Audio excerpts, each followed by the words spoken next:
Nah, apa sih yang kalian atau yang teman-teman tahu terkait dengan dislipidemia?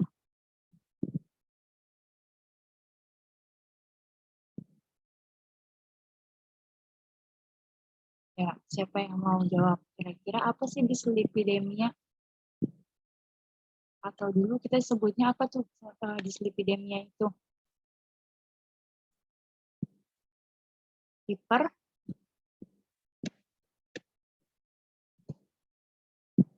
Hiperlipid, teman-teman.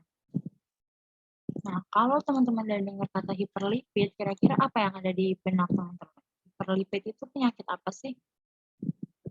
Kondisi yang kayak gimana? Ya, tinggi. Kadar kolesterolnya tinggi, Kak. Oke, kadar kolesterolnya tinggi. Nah, selain kolesterol, kira-kira apakah cuma kolesterol aja? LDL, trigliserida. Oke, kolesterol, kemudian ada LDL, dan juga ada TG. Ya. Nah, satu lagi, kalau kita ngomongin masalah lipid, yaitu kita nggak boleh lupa sama yang namanya HDL. Nah, berapa sih kadar normal dari 4 komponen ini? Kolesterol kadar normalnya berapa, teman-teman? Kurang dari 200. Kolesterol kurang dari 200. Oke. Kalau LDL? Kurang dari 70. Kurang dari 70 bukan, Kak. kurang dari 100. Ya. Nah, kalau TG? Kurang dari 150. Iya, betul, kurang dari 150. Kalau HDL? HDL 40 sampai 60 ya, Kak? Atau bisa kita bilang dia harusnya lebih dari 60. Ya. Nah, teman-teman harus hafal parameter-parameter ini. Kenapa saya bilang teman-teman harus hafal? Karena soal-soal UKAI itu biasanya menjebak teman-teman, yaitu dilihat dari kadar-kadar ini nih. Ketika teman-teman udah hafal nih, oh kolesterol kadarnya segini normalnya. Berarti kalau dia lebih dari 200, wah berarti dia kelebihan kadar kolesterolnya. Nah, nanti terapinya pakai apa yang spesifik untuk kolesterol? LDL juga kayak gitu, sama TG juga sama. Nah, HDL juga penting, teman-teman harus tahu juga. Kayak gitu. Nah, karena biasanya soal-soal UK itu udah ngeluarin nih, kadar kolesterolnya sekian, kadar LDL-nya sekian, TG-nya sekian, kira-kira terapinya apa? Kayak gitu. Ya. Jadi ini udah harus ada di hafalan teman-teman atau udah harus di luar kepala dari teman-teman. Berarti ada 2 tuh. Kemarin teman-teman ngapalin kadar DM, kemudian kadar tekanan darah, sekarang tambah lagi sama hafalannya kadar lipid yang ada di tubuh kita, normalnya berapa. Oke. Nah, nih sebenarnya ini buat pengetahuan teman-teman aja. Kalau berdasarkan jumlah lipoproteinnya, dislipidemia itu dibagi menjadi 6 kategori atau biasanya disebut juga berdasarkan familinya. Kalau berdasarkan familinya, ini ada 6 kelas. 6 kelas itu terdiri dari kelas A, tipe 1, tipe 2A, 2B, tipe 3, 4, dan juga tipe 5. Nah, bedanya apa? Bedanya adalah si komponen protein pembentuknya atau lipid pembentuknya. Kalau tipe 1, dia terdiri dari yang namanya kilomikron. Nah, kalau kilomikron dia tidak perlu diterapi, ya, karena terapinya itu tidak diindikasikan. Nah, kalau tipe 2A, komponen pembentuknya adalah LDL. Kalau LDL, diterapinya pakai statin, kolesteramin atau kolesterol, kemudian niacin, ini gampangnya golongan bar ya. Pokoknya kolesteramin, kolesterol, kemudian niacin, dan terakhir adalah ezetimibe. Nah, kalau golongan 2B, pembentuknya adalah LDL ditambah sama VLDL. Nah, terapinya masih hampir mirip nih sama yang di atas, yaitu statin, cuma bedanya yang keduanya dia diganti nih, nggak pakai golongan bar, nggak pakai kolestiramin atau kolesterol. Nah, ini golongan. Dia dikasihnya adalah golongan fibrat, ya. Nah, kemudian kalau yang tipe ketiga, ini komponen pembentuknya adalah IDL, ya. Nah, IDL ini terapinya juga hampir sama nih sama yang ketiga, yang 2B. Bedanya adalah si statinnya kita buang, itu fibrat, niacin, dan juga ezetimibe. Nah, kalau kategori 4 atau tipe 4, itu pembentuknya adalah VLDL. Ya, terapinya juga hampir sama, tinggal ezetimibe-nya kita buang. Yang terakhir, kategori 5, itu dia pembentuknya adalah VLDL dan kilomikron, balik lagi nih ke yang atas. Nah, komponen terapinya itu sama yang kategori 4. Nah, untuk yang ini sebenarnya nggak penting ya, nggak perlu teman-teman hafal juga nggak jadi masalah, karena jarang sih keluar di soal UKM, cuma ini buat pengetahuan teman-teman aja, karena kalau berdasarkan e-book yang ada di Amerika, dia justru mengelompokkan kategori penyakit lipid itu atau dislipidemia ini berdasarkan family yang ada ini. Bukan berdasarkan tadi, kalau kita biasanya menyebutnya berdasarkan penyakitnya apakah dia hiperkolesterol, apa hiper TG, atau hiper LDL-nya. Oke. Nah, untuk golongan terapi, ini nih, sebenarnya untuk obat-obat dislipidemia, golongan obatnya itu cuma ada 6 jenis. Yaitu yang pertama adalah obatnya BAR. Nah, BAR itu panjangan dari golongan bile acid resin. Obatnya contohnya kolestiramin dan kolesterol. Kemudian ada ezetimibe. Yang ketiga adalah golongan fibrat, contohnya fenofibrat dan gemfibrozil. Kemudian yang keempat adalah golongan statin, contohnya atorvastatin, simvastatin, rosuvastatin, dan yang kelima ada suplemen omega 3, yaitu minyak ikan. Dan yang terakhir adalah niacin. Nah, ini golongan terapi ini kita bakal bahas di bawah sini nih. Nah, teman-teman bisa lihat nih, di sini ada angka 1, 2, 3, dan seterusnya. Nah, angka ini menunjukkan ini nih kerjanya obat golongan ini tuh di mana. Ya. Nah, tapi sebelum kita ngomongin obatnya, kita harus tahu dulu gimana sih mekanismenya kok di tubuh kita itu bisa kaya atau hiper dari si lipid yang ada. Nah, gimana Kak stepnya? Jadi, pertama, teman-teman, ketika makanan itu atau teman-teman makan makanan yang mengandung lemak atau kolesterol, contohnya nasi Padang. Teman-teman makan nasi Padang.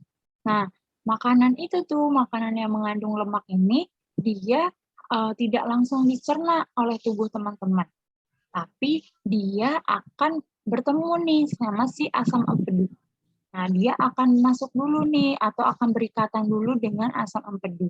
Nah, si asam empedu ini punya peranan untuk mengubah nih makanan ini menjadi emulsi lipid.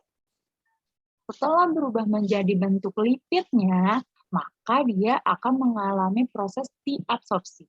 Atau biasa kita sebut kalau ada kata diabsorpsi artinya apa?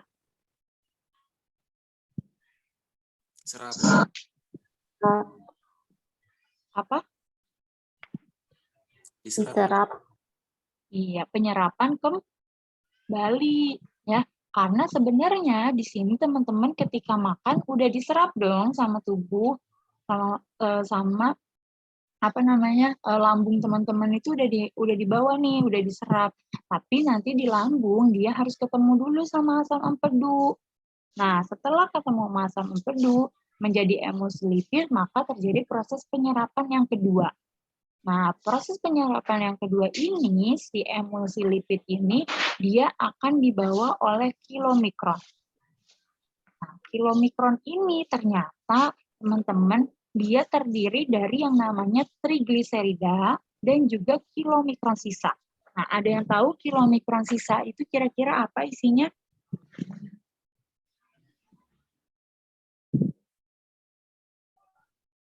Ada yang tahu isi dari kilomikron sisa?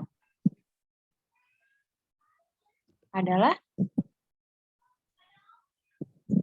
kolesterol, teman-teman. Kolesterol dan juga LDL.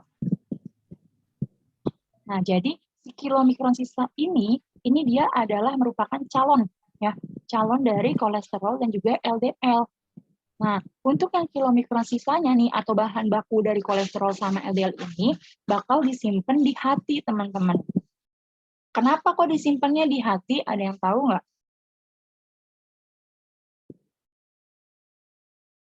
Kenapa sih disimpannya di hati? Karena ada yang tahu? Karena tempat penyimpanan dari lipid atau kolesterol itu adalah di hati. Dan proses pembentukan LDL itu berawal dari atau terjadinya di hati, teman-teman. Ya.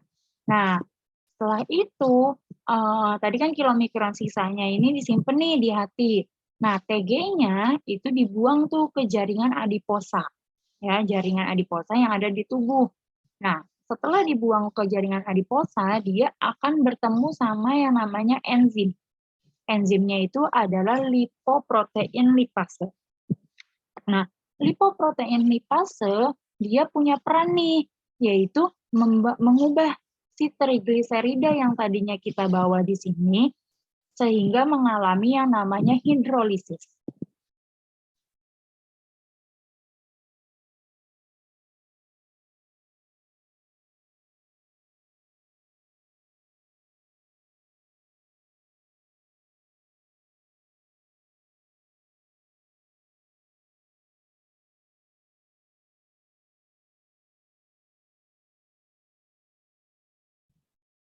Oke, kita lanjut ya.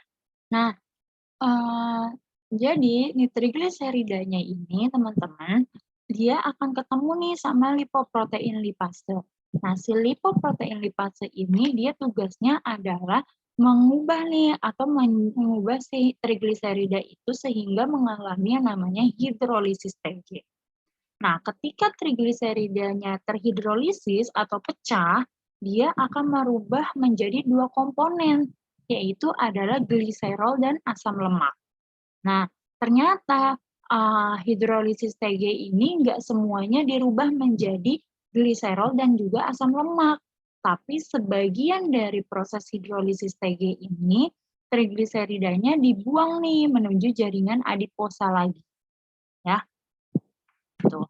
Jadi nanti ini tanda panahnya kebalik. Jadi si hidrolisis TG ini nanti dia menghasilkan gliserol dan juga asam lemak. Ya. Nah, setelah si gliserol dan asam lemaknya itu terpecah nih atau menjadi komponen masing-masing, asam lemak ini dia akan bertemu dengan enzim yang namanya PPAR alpha. Nah, PPAR alpha ini perannya adalah mengubah asam lemak menjadi beta oksidasi. Nah, setelah itu terjadi nih proses yang namanya ketogenesis. Ada yang tahu proses ketogenesis itu apa? Ada yang pernah dengar materi biomol waktu zamannya yang satu, proses ketogenesis.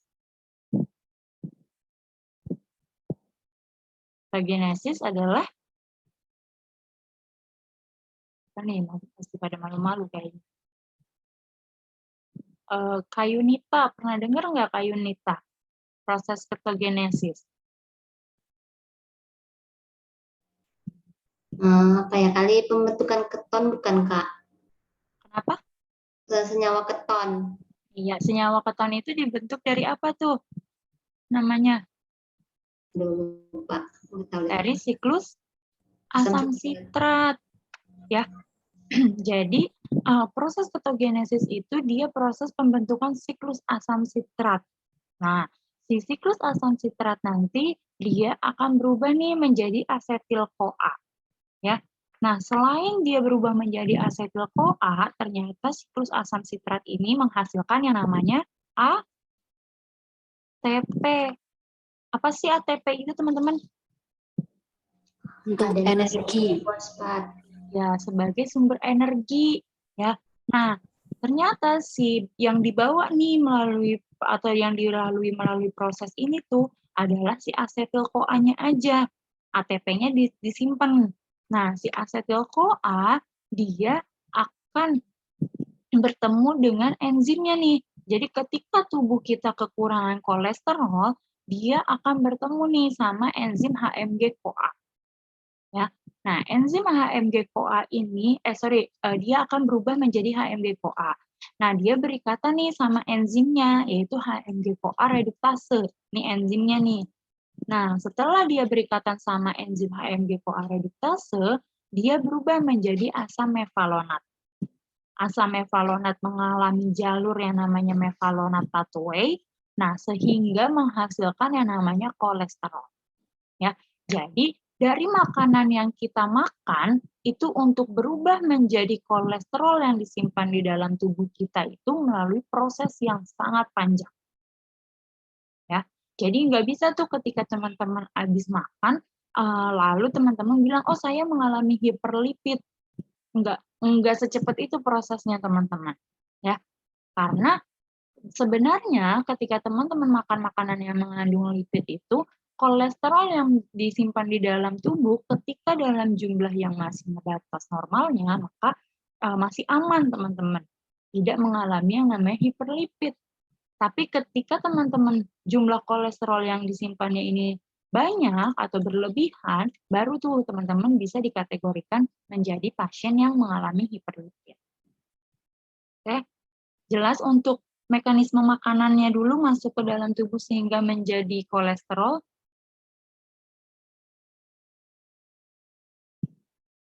Ada pertanyaan dulu sampai sini?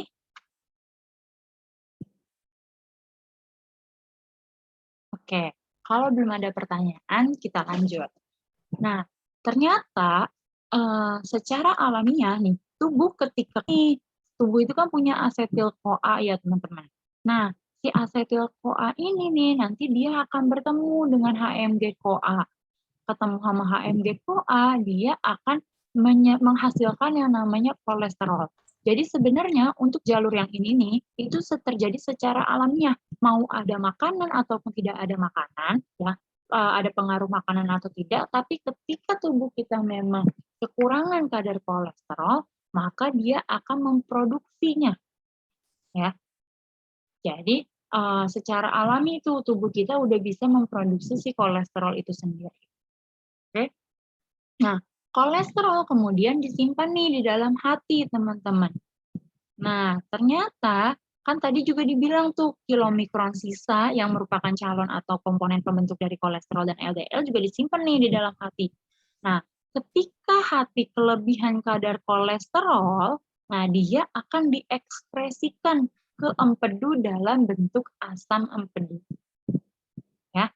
Jadi ketika teman-teman di hati ini kebanyakan kadar kolesterolnya nih, maka tubuh akan atau hati akan menyuruh nih kolesterol dibuang ke asam empedu atau ke empedu dalam bentuk yaitu asam empedu. Ya. Nah, selain itu, hati juga merupakan komponen atau pembentuk dari proses pembentukan dari LDL. Nah, si LDL ini dibuat melalui yang awalnya adalah bahan bakunya adalah VLDL. Nah, VLDL ini nanti dia akan dirubah nih, karena dia komponennya adalah sebagian besar TG dan sebagian kecil adalah kolesterol. Ya, bisa kita bilang misalnya TG-nya adalah 80% dan kolesterolnya adalah 20%. Nah, nanti nih di sini nih si VLDL punya peran adalah dari 80% sebagiannya dibuang nih ke jaringan adiposa. Maka kita bilang misalnya di sini 40%-nya nih si TG-nya dibuang nih ke jaringan adiposa. Ya. Kalau dibuang ke jaringan adiposa, dia mengalami proses hidrolisis lagi nih.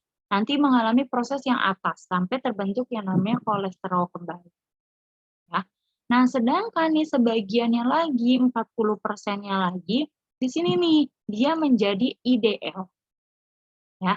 Jadi pertama harus merupakan VLDL dulu nih stepnya. Setelah menjadi VLDL, dia akan menjadi IDL. Nah, si IDL ini berarti tadi udah dibilang komponennya 40 TG dan sisanya adalah 20 si kolesterol yang masih menyisa. Ya. Nah, nanti nih dibilang komposisi TG dan kolesterol sisa TG disimpan di adiposa atau dibawa ke hati. Ya. Jadi yang bakal dirubah menjadi LDL ini adalah sebagian besarnya cuma kolesterol, teman-teman. Ya. Jadi si TG-nya nih, kan tadi di sini ada sisa 40 lagi nih TG-nya. Nah, TG-nya yang 40 ini nanti dibuang lagi ke jaringan adiposa. Ya. Jadi yang tersisa di LDL ini adalah cuma kolesterol. Nah, nanti kolesterol ini dia akan didistribusikan ke jaringan perifer. Nah, ketika kita kelebihan kolesterol, maka akan diangkut oleh HDL. Nah, HDL dia akan mendistribusikan nih ke jaringan endokrin untuk pembentukan hormon steroid, atau sama si HDL ini akan disimpan di hati. Makanya kenapa si HDL itu sering kita sebut dengan lemak apa? Lemak baik. Iya, lemak baik. Karena tugasnya si HDL ini justru adalah mengikat si LDL, teman-teman. Jadi ketika kadar LDL di dalam tubuh kita tinggi, HDL nih yang punya peran untuk membagi atau memisahkan. Misalnya sebagian dibawa nih ke jaringan endokrin atau kelenjar endokrin. Sebagiannya lagi disimpan di hati. Makanya yang baik itu adalah ketika kadar LDL dan juga HDL-nya seimbang, yaitu 50% berbanding 50%. Tapi kalau kadar HDL-nya terlalu tinggi, kira-kira baik nggak? Enggak ya. Apalagi kalau kadar LDL-nya yang tinggi. Yang HDL yang sebagai lemak baik aja, kalau dia terlalu tinggi itu nggak baik. Apalagi kalau si LDL yang sebagai lemak apa? Kalau LDL lemak apa? Lawannya baik berarti apa? Lemak jahat. Ya, karena dia lemak jahat, makanya ketika kadar dia terlalu lebih tinggi daripada HDL-nya itu nggak bagus. Oke, jelas sampai sini gimana tuh mekanisme terbentuknya kolesterol, kemudian LDL, HDL, dan juga TG di dalam tubuh, jelas? Ada pertanyaan dulu?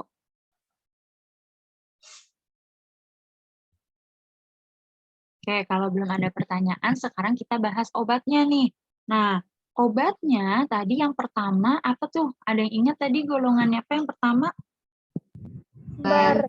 Bar. Bile acid. Dari namanya bile acid resin.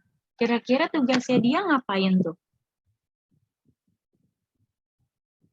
Meningkatkan asam empedu di usus. Meningkatkan asam empedu di usus. Empedu. Kalau asam empedunya di ususnya ditingkatin, berarti bakalan banyak dong emulsi lipidnya.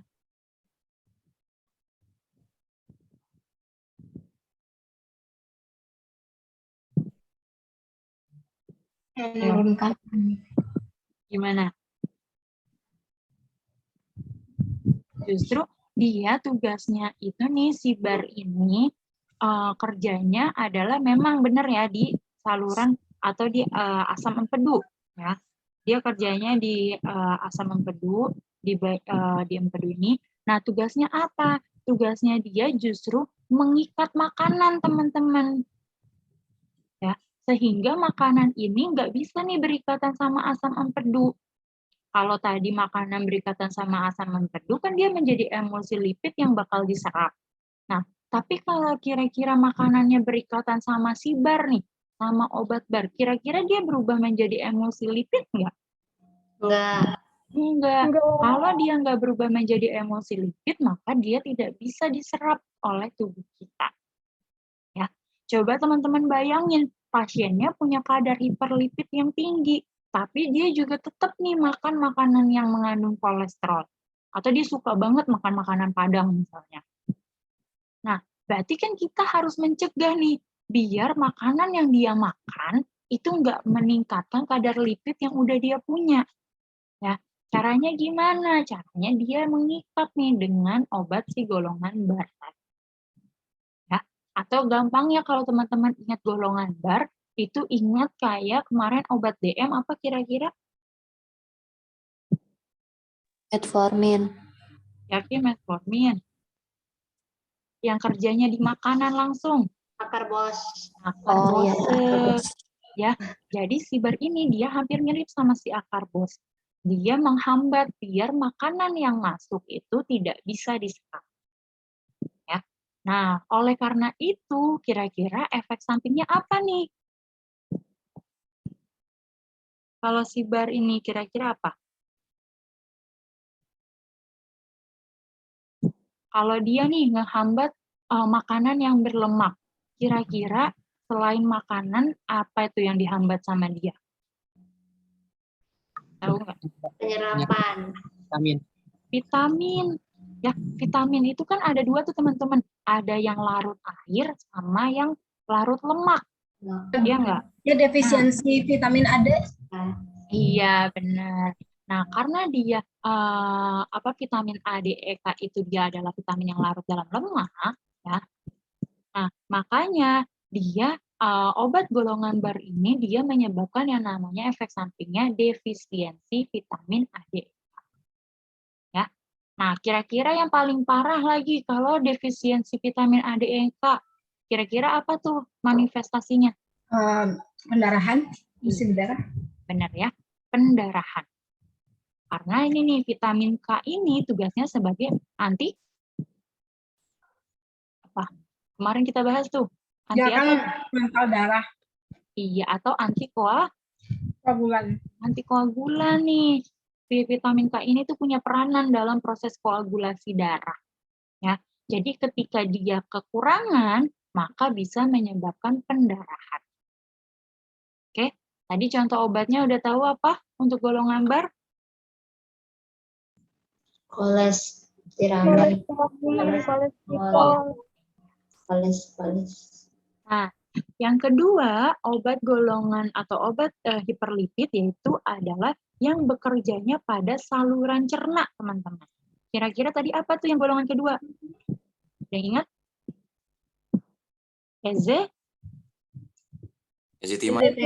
Ezetimibe. Nggak kebaca. Ya, si ezetimibe ini nih kerjanya di saluran cerna, teman-teman. Gimana Kak maksudnya kok di saluran cerna? Nah, ternyata kalau makanan yang kita makan udah berubah menjadi emulsi lipid, si ezetimibe ini punya peranan juga nih, dia menghambat proses diabsorpsinya. Kalau proses diabsorpsinya dihambat, kira-kira makanannya bisa dibawa oleh kilomikron nggak?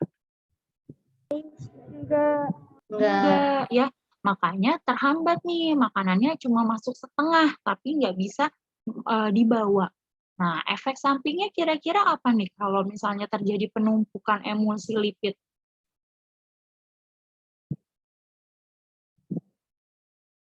Apa kira-kira efek sampingnya? Efek sampingnya adalah feses berlemak, teman-teman. Ya, karena kan makanannya nggak akan diserap. Nah, ketika makanannya nggak diserap, maka dia akan dibuang, teman-teman. Nah, ketika dibuang nih, teman-teman bayangin aja, emulsi lipidnya tinggi. Ya, otomatis makanannya itu bakalan berminyak banget. Nah, dibuang, maka menyebabkan feses menjadi berlemak. Oke, jelas untuk dua obat ini? Ada pertanyaan dulu? Selain ezetimibe, obat lainnya apa?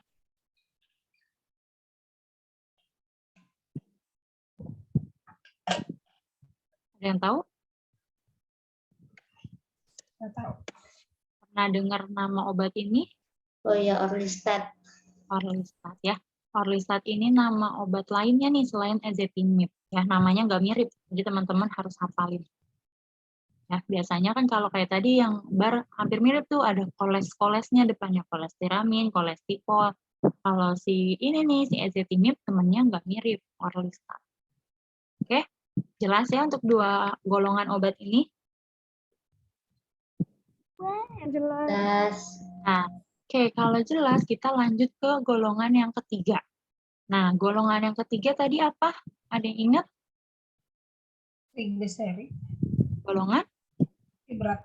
Fibrat ya. Nah, golongan fibrat ini ternyata punya dua mekanisme kerja, teman-teman. Yang pertama, dia tugasnya adalah menghambat proses hidrolisis. Nih, di sini. Kalau proses hidrolisisnya dihambat, maka tidak akan terbentuk tuh yang namanya gliserol dan juga asam lemak. Kalau gliserol dan asam lemak nggak terbentuk, maka proses yang ini nggak akan terjadi. Nah, kalau proses yang nggak akan terjadi, maka kadar kolesterolnya bisa turun nggak? Enggak. Ya. Maka kadar kolesterolnya akan turun. Nah, selain itu, fibrat juga punya kerja di sini nih. Dia menghambat yang namanya aktivasi PPAR alfa. Ya. Nah, kalau obat golongan fibrat ini spesifiknya dia digunakan adalah untuk menghambat atau mengurangi kadar trigliserida. Ya, kenapa Kak? Kok bukan kadar LDL, bukan kadar kolesterol? Karena yang dia blok itu adalah proses hidrolisis TG. Ya, kalau proses hidrolisis TG-nya dihambat nih, nah si TG ini secara tidak langsung dia merupakan bahan baku juga nih, lihat no, ujung-ujungnya akan membentuk yang namanya kolesterol. Nah, kalau dia aja udah nggak bisa terbentuk nih, maka kan TG-nya akan berkurang. Makanya obat fibrat diutamakan adalah untuk treatment pada pasien dengan kadar TG yang tinggi. Oke. Yang kedua tadi dia kerjanya adalah menghambat nih enzim PPAR alfa. Oke. Contoh obat golongan fibrat apa? Fibrozil sama fibrat. Fenofibrat, gemfibrozil ya. Nah, obat golongan fibrat punya efek samping. Apa tuh efek sampingnya? Dispepsia. Dispepsia. Tapi yang paling spesifik? Miopati. Iya, benar. Miopati. Atau biasanya kita sebut juga dengan apa tuh kalau miopati? Ada yang tahu? Rhabdomyolisis. Rhabdomyolisis. Nah, jadi kalau teman-teman dengar kata rhabdomyolisis atau miopati itu sama. Nah, jangan bingung. Nah, terus yang ketiga ini obat golongan fibrat. Yang keempat ini adalah obat golongan apa tadi? Ada yang ingat? Yang dikerjanya di mana? Oh, HMGCO2 reduktase inhibitor. Iya, atau biasa juga kita sebut dengan obat golongan statin. Ya, obat golongan statin kerjanya adalah dengan cara menghambat nih HMG-CoA reduktase. Kalau HMG-CoA reduktasenya dihambat, maka proses yang namanya pembentukan kolesterolnya tidak akan terbentuk. Makanya obat golongan statin ini dijadikan terapi first line untuk kadar apa kira-kira teman-teman? Kadar LDL yang tinggi. Kadar kolesterol, ya, kadar kolesterol dan juga kadar LDL. Ya. Kenapa, Kak? Karena nih ujung-ujungnya LDL itu akan terbentuknya dari sini nih. Karena kolesterol yang disimpan di hatinya banyak, maka dia akan membentuk si LDL nih melalui tahap VLDL, IDL, kemudian LDL. Nah, makanya si statin ini nih tugasnya justru memblok nih kalau kolesterolnya aja udah kita buang, maka proses pembentukan LDL pun tidak akan terjadi. Oke. Nah, statin punya efek samping juga nih. Apa tuh efek sampingnya? Ada yang tahu? Iya, benar. Miopati juga. Ada yang tahu kenapa kok sama efek sampingnya sama golongan fibrat?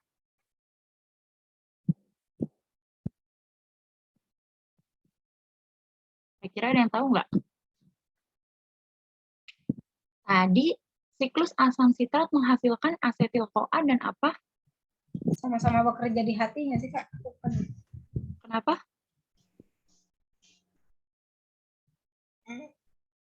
Tadi kenapa nggak kedengeran? Maaf. Kerjanya sama-sama di hati ya sih? Apa bukan? Oh, enggak, bukan itu. Tapi kenapa kok bisa sama-sama menyebabkan miopati? Nih, teman-teman lihat dari siklus asam sitratnya. Siklus asam sitrat menghasilkan yang namanya asetil-CoA dan juga ATP. Ya, tadi ATP teman-teman bilang dia sebagai apa tuh? Cadangan energi. Sebagai cadangan energi. Nah, tapi kalau teman-teman minum obat golongan fibrat, diblok nih di sini atau diblok di sininya. Kira-kira siklus asam sitratnya terbentuk nggak? Enggak. Enggak. Kalau siklus asam sitratnya nggak terbentuk, akan ada yang namanya ATP nggak? Enggak. Enggak. Makanya tubuh akan kekurangan energi, menyebabkan yang namanya miopati. Miopati itu gampangnya apa sih kalau teman-teman analogikan atau sebut bahasa Indonesianya? Lemes. Nyeri pada otot, teman-teman. Ya. Jadi ototnya itu ngilu gitu atau nyeri. Itu kenapa? Karena ini kekurangan kadar oksigen atau kekurangan energi yang seharusnya didapatkan melalui ATP sebagai sumber energi kita, tapi kalau obat fibrat ini ngeblok nih. Jadi jalur pembentukan ATP-nya tidak keluar. Ya. Nah, kalau statin gimana, Kak? Kan padahal dia tetap keluar nih si ATP-nya. Nah, balik lagi, sesuatu yang kadarnya berlebihan atau yang kadarnya kekurangan itu tidak baik. Ya enggak? Nah, kalau statin justru kelebihan nih kadar ATP-nya. Ya, ATP-nya terlalu banyak juga nggak baik. Justru malah terjadi penumpukan. Ya, makanya tetap bisa menyebabkan yang namanya miopati. Oke, makanya kenapa obat golongan statin dan golongan fibrat tidak boleh digunakan bersamaan. Yang pertama karena efek sampingnya memperparah efek samping si rhabdomyolysis. Yang kedua, karena digunakan di jalur yang sama. Oke, jelas? Jelas, Kak. Nah, sekarang golongan statin. Golongan statin itu dia masuknya ke kategori obat apa, teman-teman, untuk ibu hamil? Kategori X Iya, kategori X. Kalau kategori X artinya boleh dikasih nggak ke ibu nggak hamil? boleh. Nggak boleh. Nah, karena menyebabkan yang namanya Teragenik. teratogen. Oke. Nah, biasanya yang suka jadi pertanyaan juga di obat golongan statin adalah cara penggunaannya. Tadi apa aja obat golongan statin, teman-teman? Atorvastatin, simvastatin, Atorvastatin. rosuvastatin. Obat mana nih yang penggunaannya khusus? Simvastatin. Simvastatin.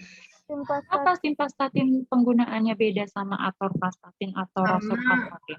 tes tengahnya pendek. Tes setengah pendek. Ya, benar ya. Karena tes tengahnya pendek. Makanya dia dikonsumsinya kapan tuh kalau borong obat statin? Malam hari. Malam hari. Nah, ini nih yang harus diperbaiki ya. Sebenarnya obat golongan statin itu atau obat simvastatin itu dikonsumsi bukan pada malam hari, tetapi pada saat istirahat.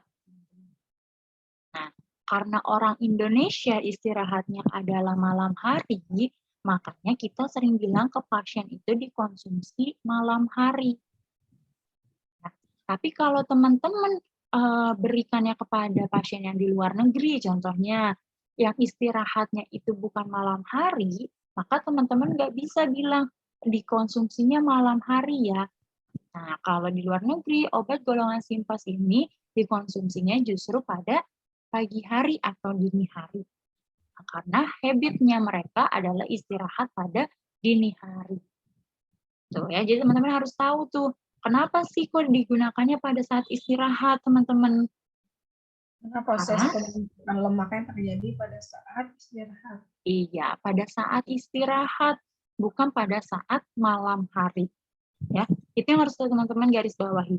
Kalau pasiennya di Indonesia-nya biasanya istirahatnya pagi hari, contohnya pasiennya supir yang biasa bawa kendaraan malam hari. Apakah kita akan rekomendasikan penggunaan obat simvastatinnya pada malam hari? Tidak. Enggak ya, karena percuma kalau kita kasih malam hari. Proses pembentukan proteinnya proses pembentukan lemaknya tidak terjadi. Kan pasiennya nggak istirahat, pasiennya sedang dalam kondisi bekerja. Jadi kita rekomendasikannya dia untuk diberikan pagi harinya pada saat pasiennya istirahat. Ya, jelas ya teman-teman? Nah, kalau atorvastatin sama rosuvastatin, benar yang tadi teman-teman bilang. Karena tes tengahnya dia relatif panjang, maka dia bisa dikonsumsinya kapan aja. Bebas, mau pagi, mau siang, mau sore, mau malam, boleh. Karena tes tengahnya panjang. Ya, oke, jelas sampai sini teman-teman?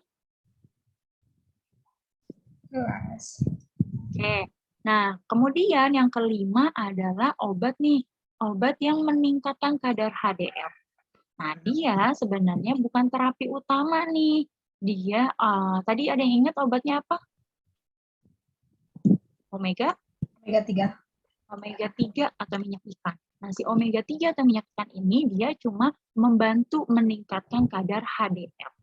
Ya, tapi tidak bisa menyembuhkan. Misalnya pasiennya tinggi kadar LDL. Bukan berarti ketika kadar LDL-nya tinggi, kita tingkatkan kadar HDL, maka akan berkurang. Ya, enggak gitu konsepnya. Karena si HDL ini dia cuma membantu aja meringankan. Ya, tetap harus kita hambat si LDL dengan menggunakan obat statin. Oke. Nah, yang keenam adalah obat golongan niacin. Nah, si niacin ini adalah obat hiperlipid yang paling aman untuk ibu hamil. Ya. Jadi kalau teman-teman ditanya obat hiperlipid yang paling aman buat ibu hamil, teman-teman ada dua opsi, yaitu niacin dan juga omega 3. Tapi yang paling spesifik atau yang paling punya peranan adalah niacin. Kak, maaf. Kalau yang aman ibu hamil itu niacin apa resin?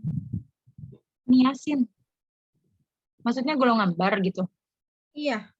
Niacin yang paling aman untuk ibu hamil itu. Ya, niacin sama omega 3 karena dua obat ini itu sebenarnya masuknya ke dalam suplemen. Ya, kalau niacin itu vitamin berapa sih? Ada yang tahu nggak? Vitamin B? B berapa? Ada yang tahu nggak?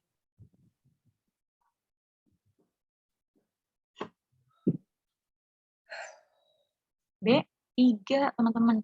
Niacin itu vitamin B3. Ya, omega 3 juga minyak ikan. Makanya dia lebih ke suplemen. Jadi dia berdua ini lebih aman untuk ibu hamil. Oke. Nah, sekarang kalau teman-teman ditanya, ketika kadar LDL yang tinggi, teman-teman kasih obatnya apa?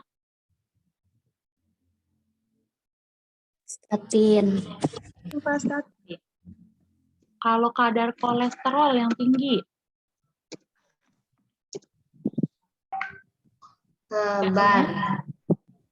kolesterol total ya, bukan kolesterol sederhana.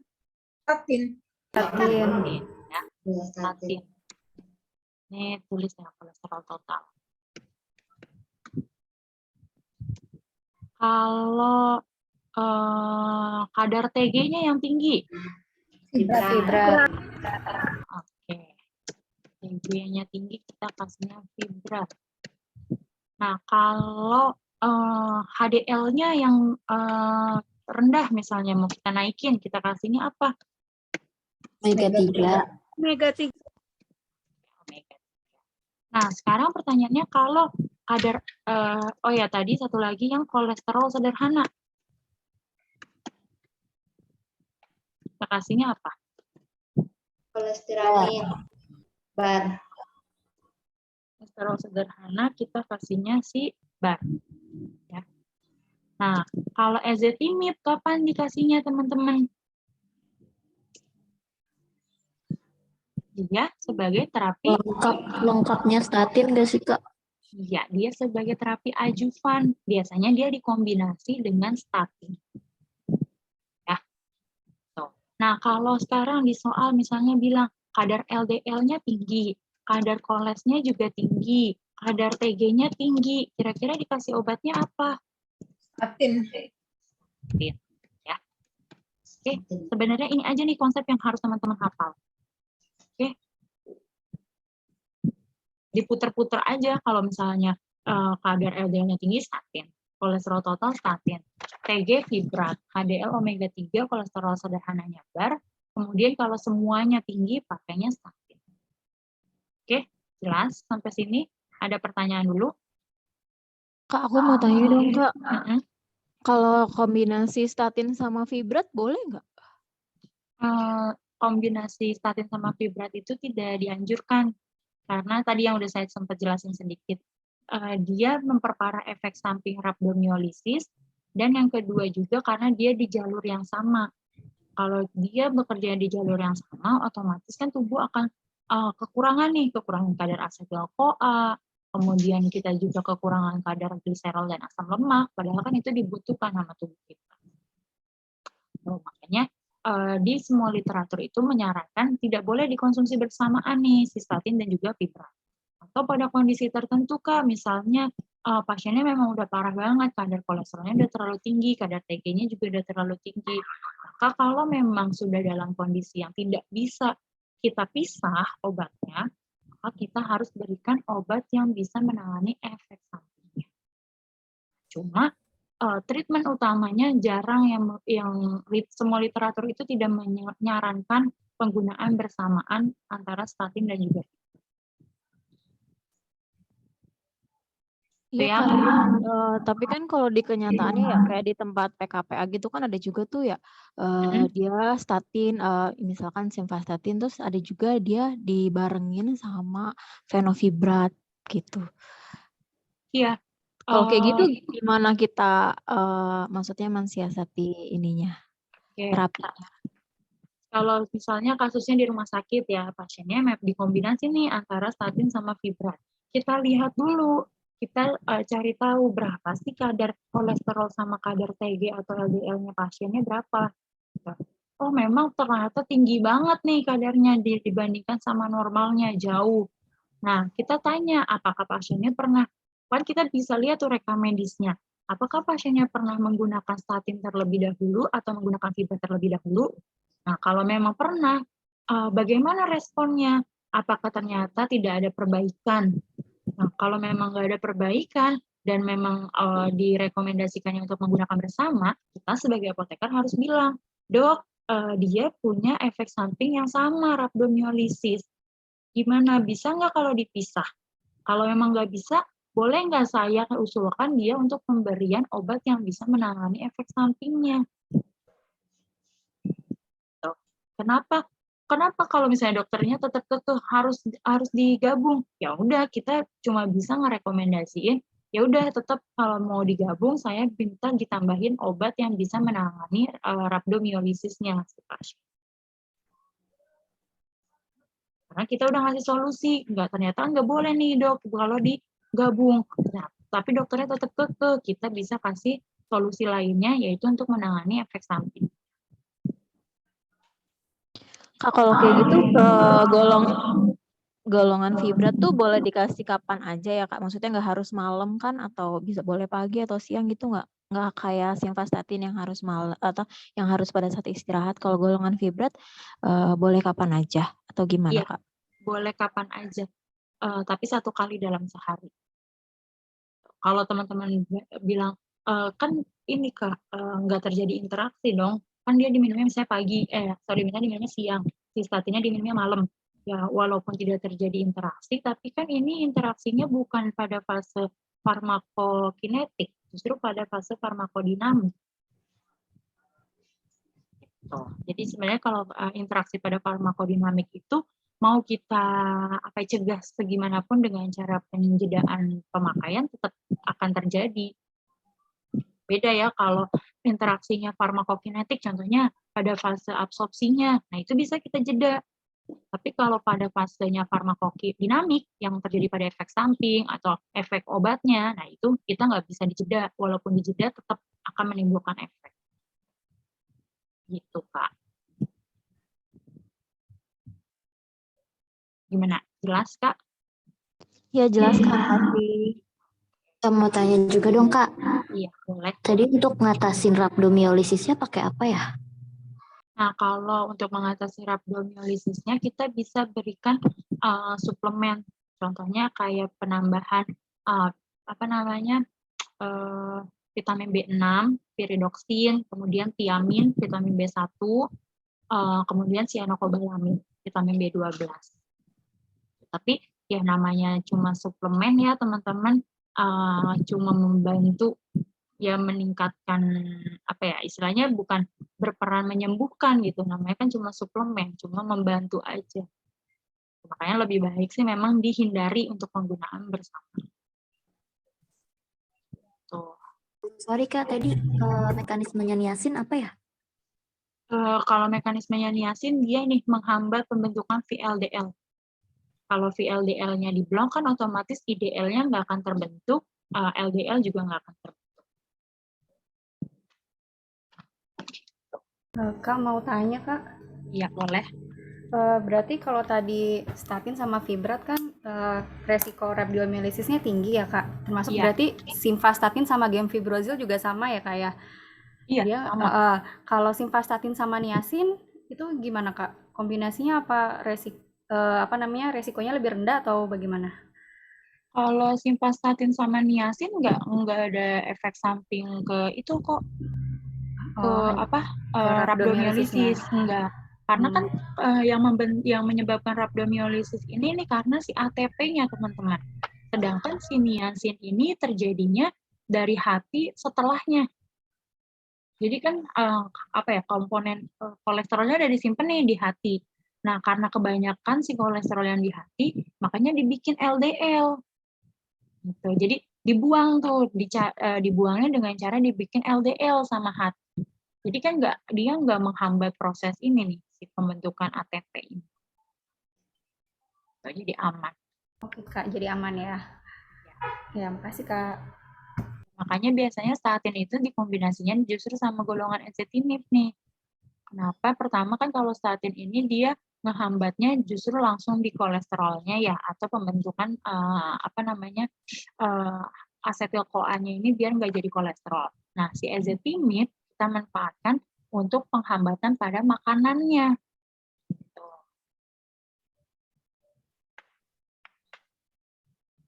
Oke, ada lagi pertanyaan?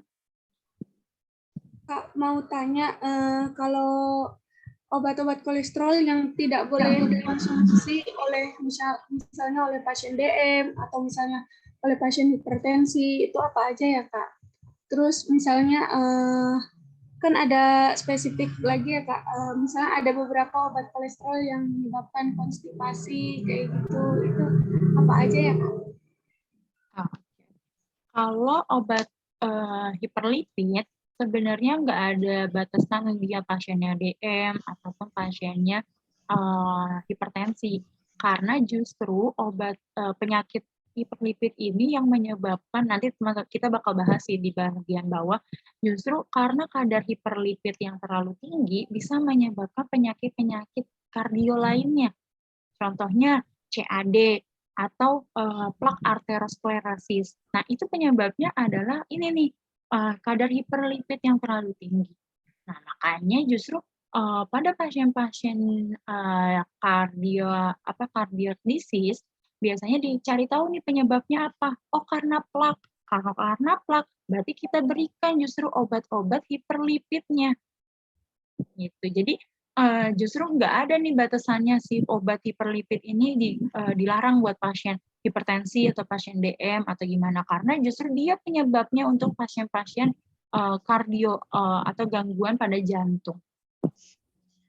Nah, kalau yang konstipasi atau efek sampingnya, justru tadi yang efek samping yang ini tuh yang sering banget keluar atau yang khas terjadi pada obat tersebut. Kalau konstipasi sih nggak ada ya efek samping konstipasi untuk obat ini tuh, setahu saya. Tapi ntar coba teman-teman cari tahu lagi aja. Setahu saya sih enggak, omega 3 juga enggak menambahkan nafsu makan, justru dia banyak dimanfaatkan. Niacin vitamin. Kalau interaksi dengan makanan nggak ada juga Kak? Interaksi dengan makanan sih enggak. Nggak ada. Oke, ada lagi? Jelas ya? Oke, kalau jelas, nah, nih, ini cuma batasannya aja. Teman-teman tadi udah kita sebut, udah kita jelasin di atas normalnya berapa, tinggi, kalau tinggi berapa, gitu. Cuma ini nggak terlalu, urgent banget buat teman-teman hafal. Cukup yang penting teman-teman tahu kadar normalnya aja. Nah, nih juga sering banget keluar di soal-soal UKM. Jadi, berapa sih targetnya teman-teman? Biasanya yang suka jadi pertanyaan adalah berapa target kadar LDL-nya. Ya, biasanya sering banget nih dijadikan pertanyaan. Nah, gimana ngelihatnya Kak kadarnya? Nah, teman-teman, yang paling penting adalah teman-teman lihat dua resiko ini. Resiko yang sangat tinggi dan juga yang resiko tinggi. Ini yang sering banget terjadi atau sering banget keluar di soal UKM. Nah, gimana Kak caranya? Kalau yang resiko sangat tinggi, itu dia gampangnya adalah pasien yang diabetes atau CKD atau ada hipertensi plus DF. Ya, pokoknya kalau kata-katanya resiko sangat tinggi, ini pasti ada kaitannya sama CKD. CKD. Ya, Kardiovaskular. kok CKD sih? Sorry, ini mah kidney ya. CKD mah ginjal. Ini dia sama CVD. Ya, atau penyakit jantung lah gampangnya. Iya. Ya. Jadi kalau soalnya itu udah bilang pasiennya punya riwayat penyakit jantung, mau itu tunggal, misalnya cuma penyakit jantung, atau pasiennya punya jantung plus DM, atau jantung plus hipertensi, ya. Nah, itu pasti teman-teman pakai target terapinya adalah yang ini, ya, kurang dari 70 mg per dl. Nah, terus kalau yang resiko tinggi, ini artinya adalah nggak ada riwayat jantungnya. Ya, nggak ada riwayat jantung, tapi adanya riwayat salah satu, itu DM atau hipertensi aja. Nah, itu target terapinya adalah kurang dari 100. Yang ini dihafalin nggak, Kak? Nggak usah. Ini jarang banget keluar. Yang sering banget dijadikan target terapi adalah si LDL-nya. Nah, kalau yang resiko ekstrim, rendah, sama yang sedang, itu jarang banget ditanyain. Yang paling sering keluar itu yang dua ini, resiko tinggi dan resiko sangat tinggi. Oke, bisa ya ngebedainnya? Kalau resiko sangat tinggi, pokoknya ada penyakit jantungnya. Kalau resiko resiko tinggi, dia nggak ada penyakit jantung. Oke? Oke, itu untuk materi hiperlipid. Ada pertanyaan dulu untuk hiperlipid? Jelas ya, teman-teman? Saya mau nanya boleh nggak? Boleh. Ini Kak, di TO kami kemarin ada ininya Kak. Dia ngasih kadar kayak seperti HDL, kolesterol totalnya itu di angka ini Kak, 3,6 mmol. 3,6 apa? Maaf. Ini ada misalnya kadar kolesterolnya 3,6 mmol per liter. Itu cara menghitung ini Kak, tinggi atau enggak tingginya itu di angka 3,6 mmol. Gimana ya Kak? Kita harus tahu ininya. Ini yang tadi kita udah coret-coret di atas. Nah, kadar normalnya aja, Kak. Jadi, kalau soal bilang misalnya kolesterolnya dia, kadar kolesterolnya misalnya dibilangnya adalah 250 misalnya. Terus dia bilang kadar LDL-nya 100. Ya, kadar TG-nya cuma 75. Nah, kira-kira yang tinggi yang mana?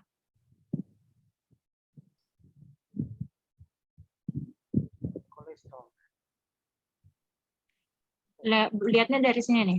Ini kan nilai normalnya. Nah, berarti yang kadarnya yang tinggi yang mana tuh? Kolesterol. Yang kolesterol tinggi. Ya, kadar LDL-nya masih dalam batas normal nih karena dia masih 100. Ya. Sorry. Iya, normalnya kan kurang dari 200, berarti kan kalau lebih dari 200 dia abnormal dong. Gitu. Ini juga sama. Ya, TG-nya dia 75, masih normal. Kayak gitu. Jadi kalau misalnya kayak gini, terapinya apa nih? Kalau kadar kolesterolnya yang tinggi.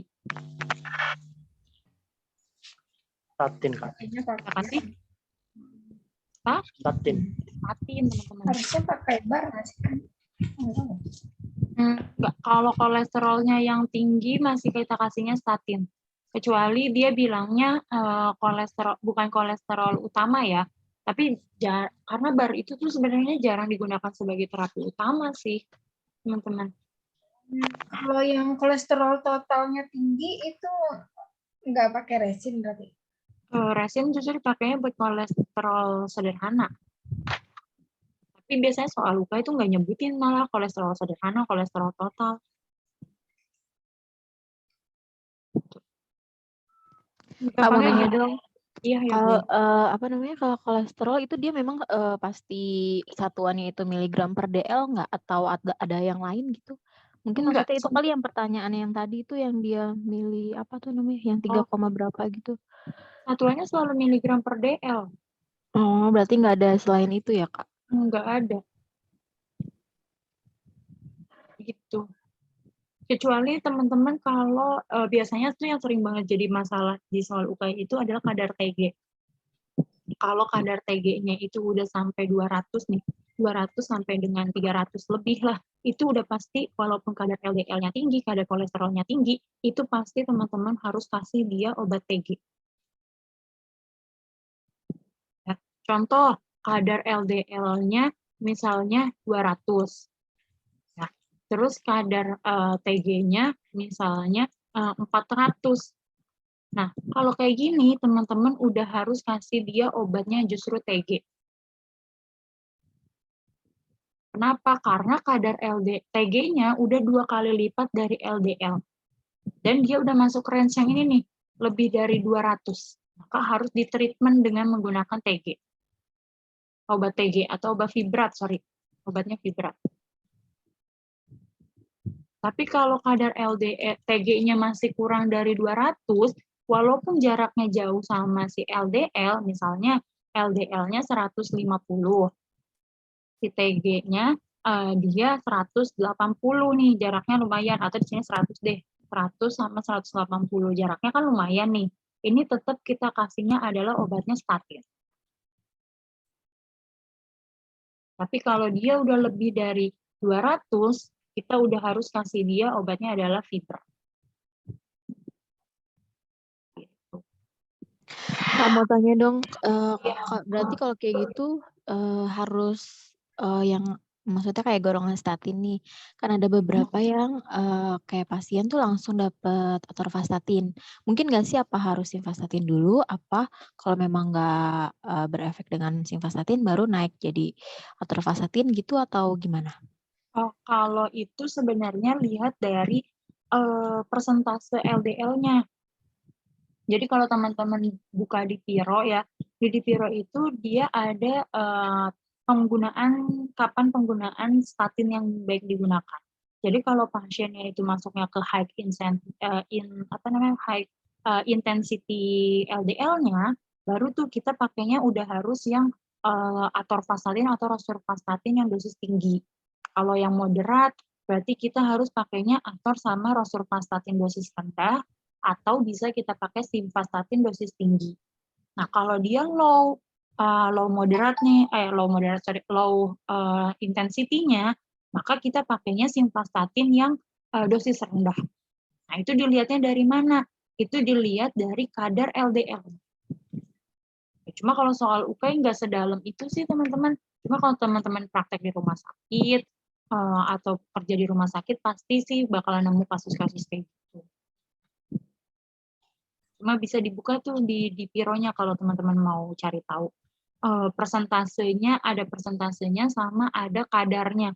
Berapa kadar LDL-nya yang masuk ke dalam high intensity, yang masuk ke moderate, yang masuk ke low. Oke, Kak, makasih. Ya, itu. Oke, jelas ya untuk dislipidemia. Kita lanjut ke materi selanjutnya. Oke, kalau jelas. Nah, kita sekarang bahas terkait dengan CAD ya, atau coronary artery disease. Nah, disebut juga dengan penyakit jantung koroner. Nah, si CAD atau penyakit jantung koroner ini nih, dia terjadinya penghambatan pada aliran pembuluh darah arteri koroner. Ya, yang tugasnya adalah menyuplai oksigen, teman-teman. Nah, penyebabnya apa? Penyebabnya adalah penumpukan plak. Nah, penumpukan plak yang berasal dari kolesterol pada dinding arteri. Ya, tadi yang saya bilang, kalau penyakit-penyakit jantung biasanya terjadinya itu karena plak yang disebabkan karena kolesterol atau lipid yang terlalu tinggi. Makanya dia diterapi dulu tuh sama obat-obat hiperlipid, baru setelah itu kita berikan obat yang bisa menangani penyakit jantung. Nah, ini nih. Jadi, ketika suplainya terlalu rendah, suplai oksigennya, maka tubuh akan kekurangan kadar oksigen, ya. Makanya tidak terjadi ketidakseimbangan. Nah, ini sebenarnya bukan patofisiologi CAD ya, tapi semua penyakit jantung nih akan kita bahas di bagian ini. Ya. Jadi, ini udah mencakup hampir semua penyakit. Nah, yang pertama, nih terjadi yang namanya plak arteriosklerosis. Ya, tadi kan dibilang CAD itu penyebabnya adalah adanya plak atau adanya sumbatan pada arteriosklerosis, pada pembuluh darah arteri. Nah, plak atau sumbatan ini biasanya kan disebabkan oleh yang namanya kolesterol dan LDL. Makanya di terapi utamanya adalah menggunakan statin ataupun fibrat. Nah, kalau plak arteriosklerosisnya ini tidak ditangani dengan baik, maka dia bisa menyebabkan dua kemungkinan penyakit. Yang pertama adalah penurunan perfusi jantung. Nah, ketika terjadi penurunan perfusi jantung, maka menyebabkan angina, teman-teman. Kenapa menyebabkan angina? Karena ketika terjadi penurunan perfusi jantung, terjadi yang namanya hambatan, menyebabkan dada kita merasa nyeri. Nah, dada merasa nyeri disebut juga dengan angina. Nah, angina dibagi menjadi 3, teman-teman. Ada angina stabil, angina tidak stabil, dan angina vasospasme. Apa sih bedanya? Ada yang tahu? Angina stabil itu kapan sih terjadinya?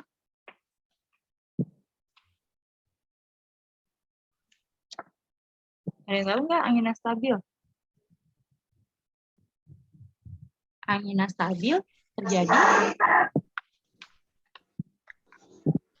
Bisa istirahat.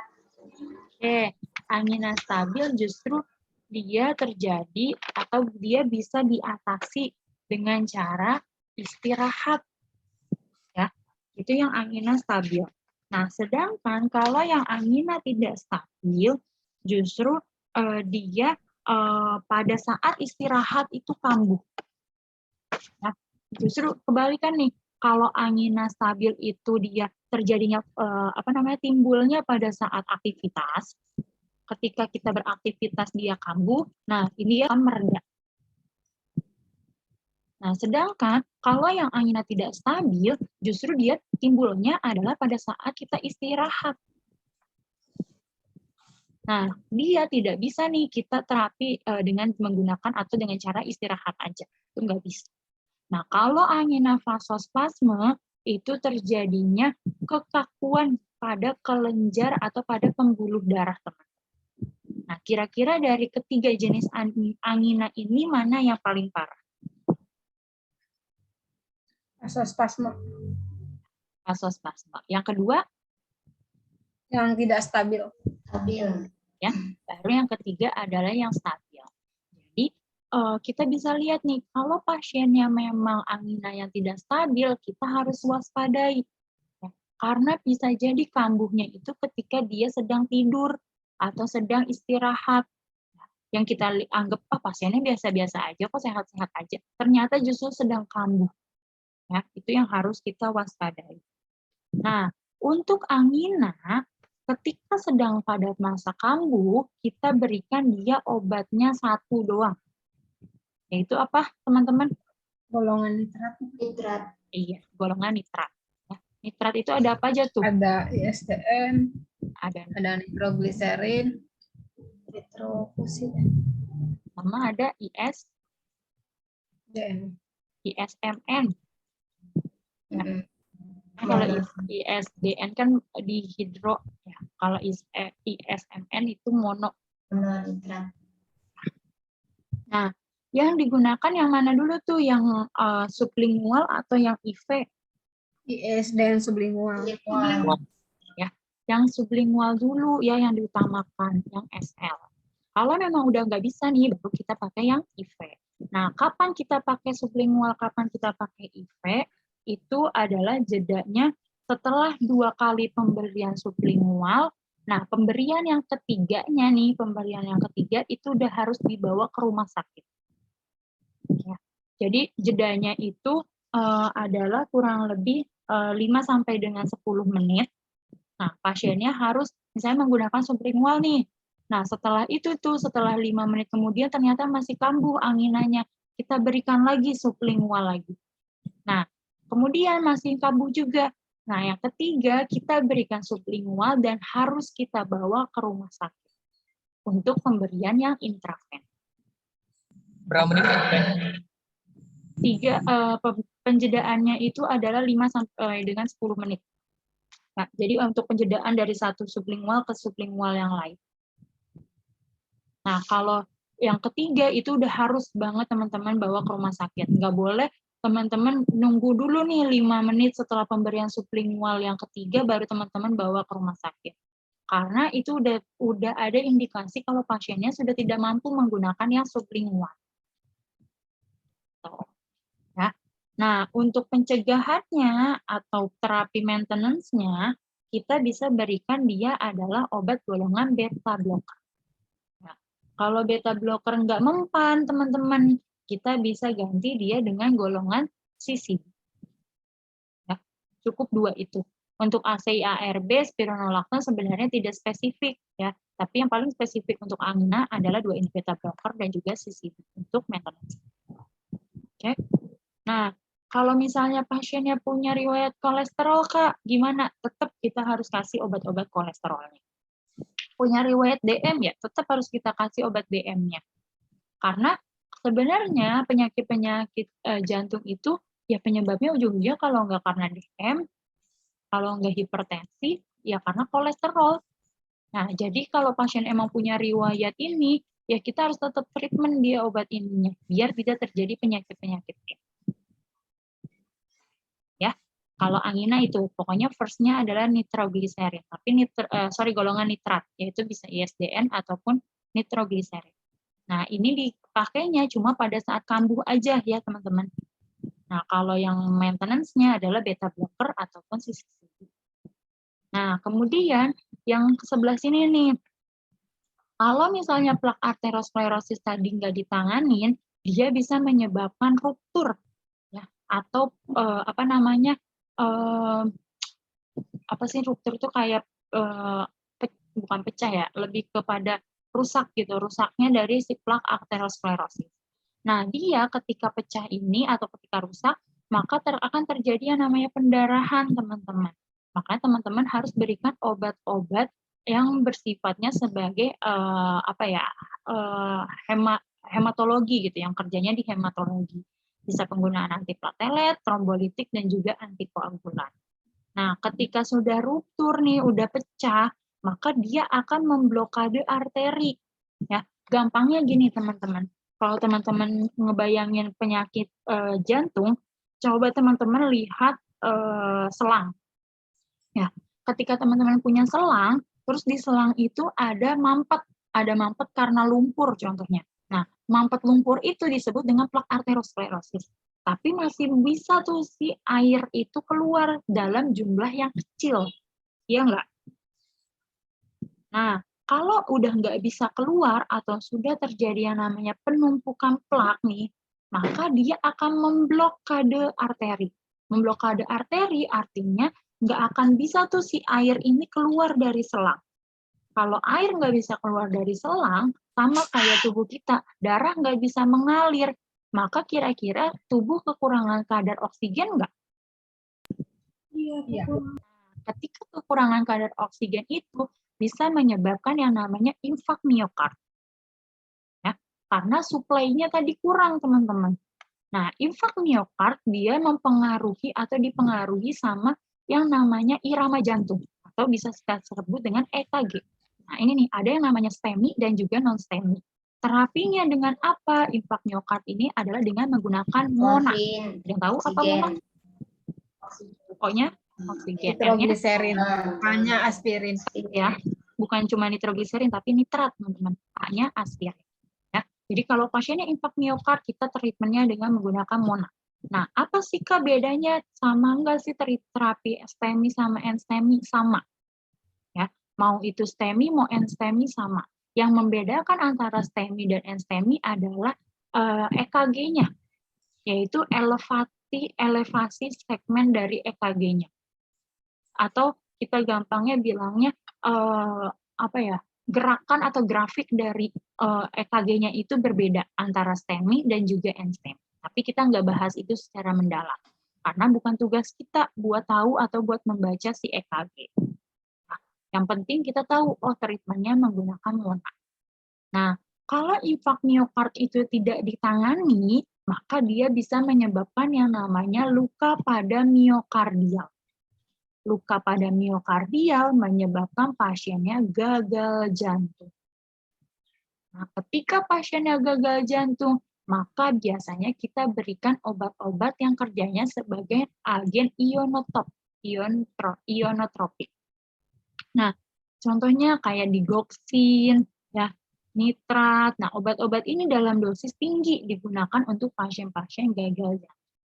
Kalau gagal jantung tidak tertangani, maka kita berikan dia atau dia bisa menyebabkan yang namanya pasiennya henti jantung. Kalau udah henti jantung, maka kita berikannya adalah CPR plus epinephrine.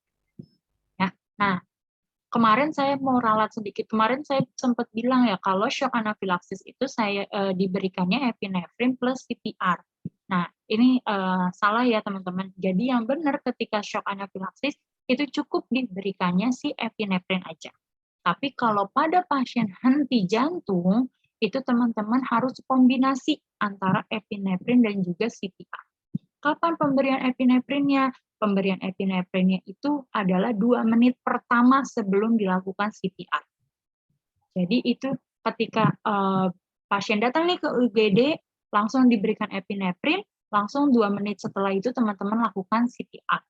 Nah, pemberiannya berapa lama pemberian epinephrine? Pemberian epinephrine diberikan adalah 2 sampai dengan 5 menit sampai pasien dinyatakan meninggal dunia. Nah, jadi gimana maksudnya, Kak? Misalnya pasiennya diberikan nih di 2 menit pertama. Setelah itu selang kosong 2 menit tidak diberikan epinephrine. Nah, habis itu 2 menit lagi baru dikasih epinephrine lagi. Habis itu kosong lagi, 2 menit lagi dikasih lagi. Nah, sampai pasiennya dibilang udah henti jantung nih, udah berhenti, dikatakan meninggal, baru pasiennya tidak diberikan yang namanya epinephrine. Ya, selama masih diberikan epinephrine atau selama pasiennya masih ada kemungkinan untuk hidup atau irama jantungnya masih kemungkinan kembali, maka kita berikan si epinephrine terus-menerus dan dibantu dengan CPR. Nah, pemberian epinephrine-nya ini adalah sebanyak 1 mili.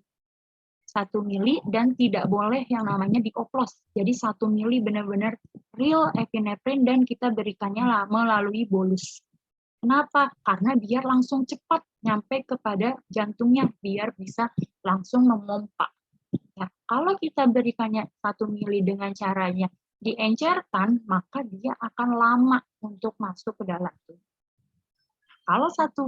Kalau pada kasus shock anafilaksis itu diberikannya dosisnya cuma 0, sekian, nggak nyampe 1. Oke, jelas teman-teman untuk kasus pasien jantung? Ada pertanyaan sampai sini?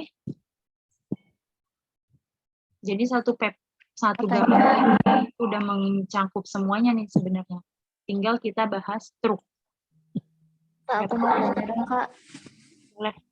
Yang tadi tuh yang agen inotropik itu contohnya digoxin sama nitrat ya? contohnya digoxin. Kalau nitrat bukan agen ionotropik. Oh, Tapi obat-obat yang ini semua bisa dipakai nih, tapi dalam dosis yang tingginya. Cuma yang paling utama sih biasanya digoxin. Amiodaron nih, ini juga digunakan buat henti jantung, tapi dia nggak, kalau pasiennya kasusnya masih biasanya sih langsung pakainya epinefrin, jarang lah kasih amiodaron. Biasanya amiodaron ini suka ditanyain efek sampingnya teman-teman. Ada yang tahu nggak efek sampingnya apa? sensitivitas. Nah, fotosensitivitas. Ya, itu suka keluar juga. Kalau irama jantungnya yang bermasalah atau aritmia, dikasih obatnya apa teman-teman? Beta blockers bukan Kak? Yakin beta blocker. Aritmia. Oh, di aritmia. Spesifik ya, kalau aritmia teman-teman.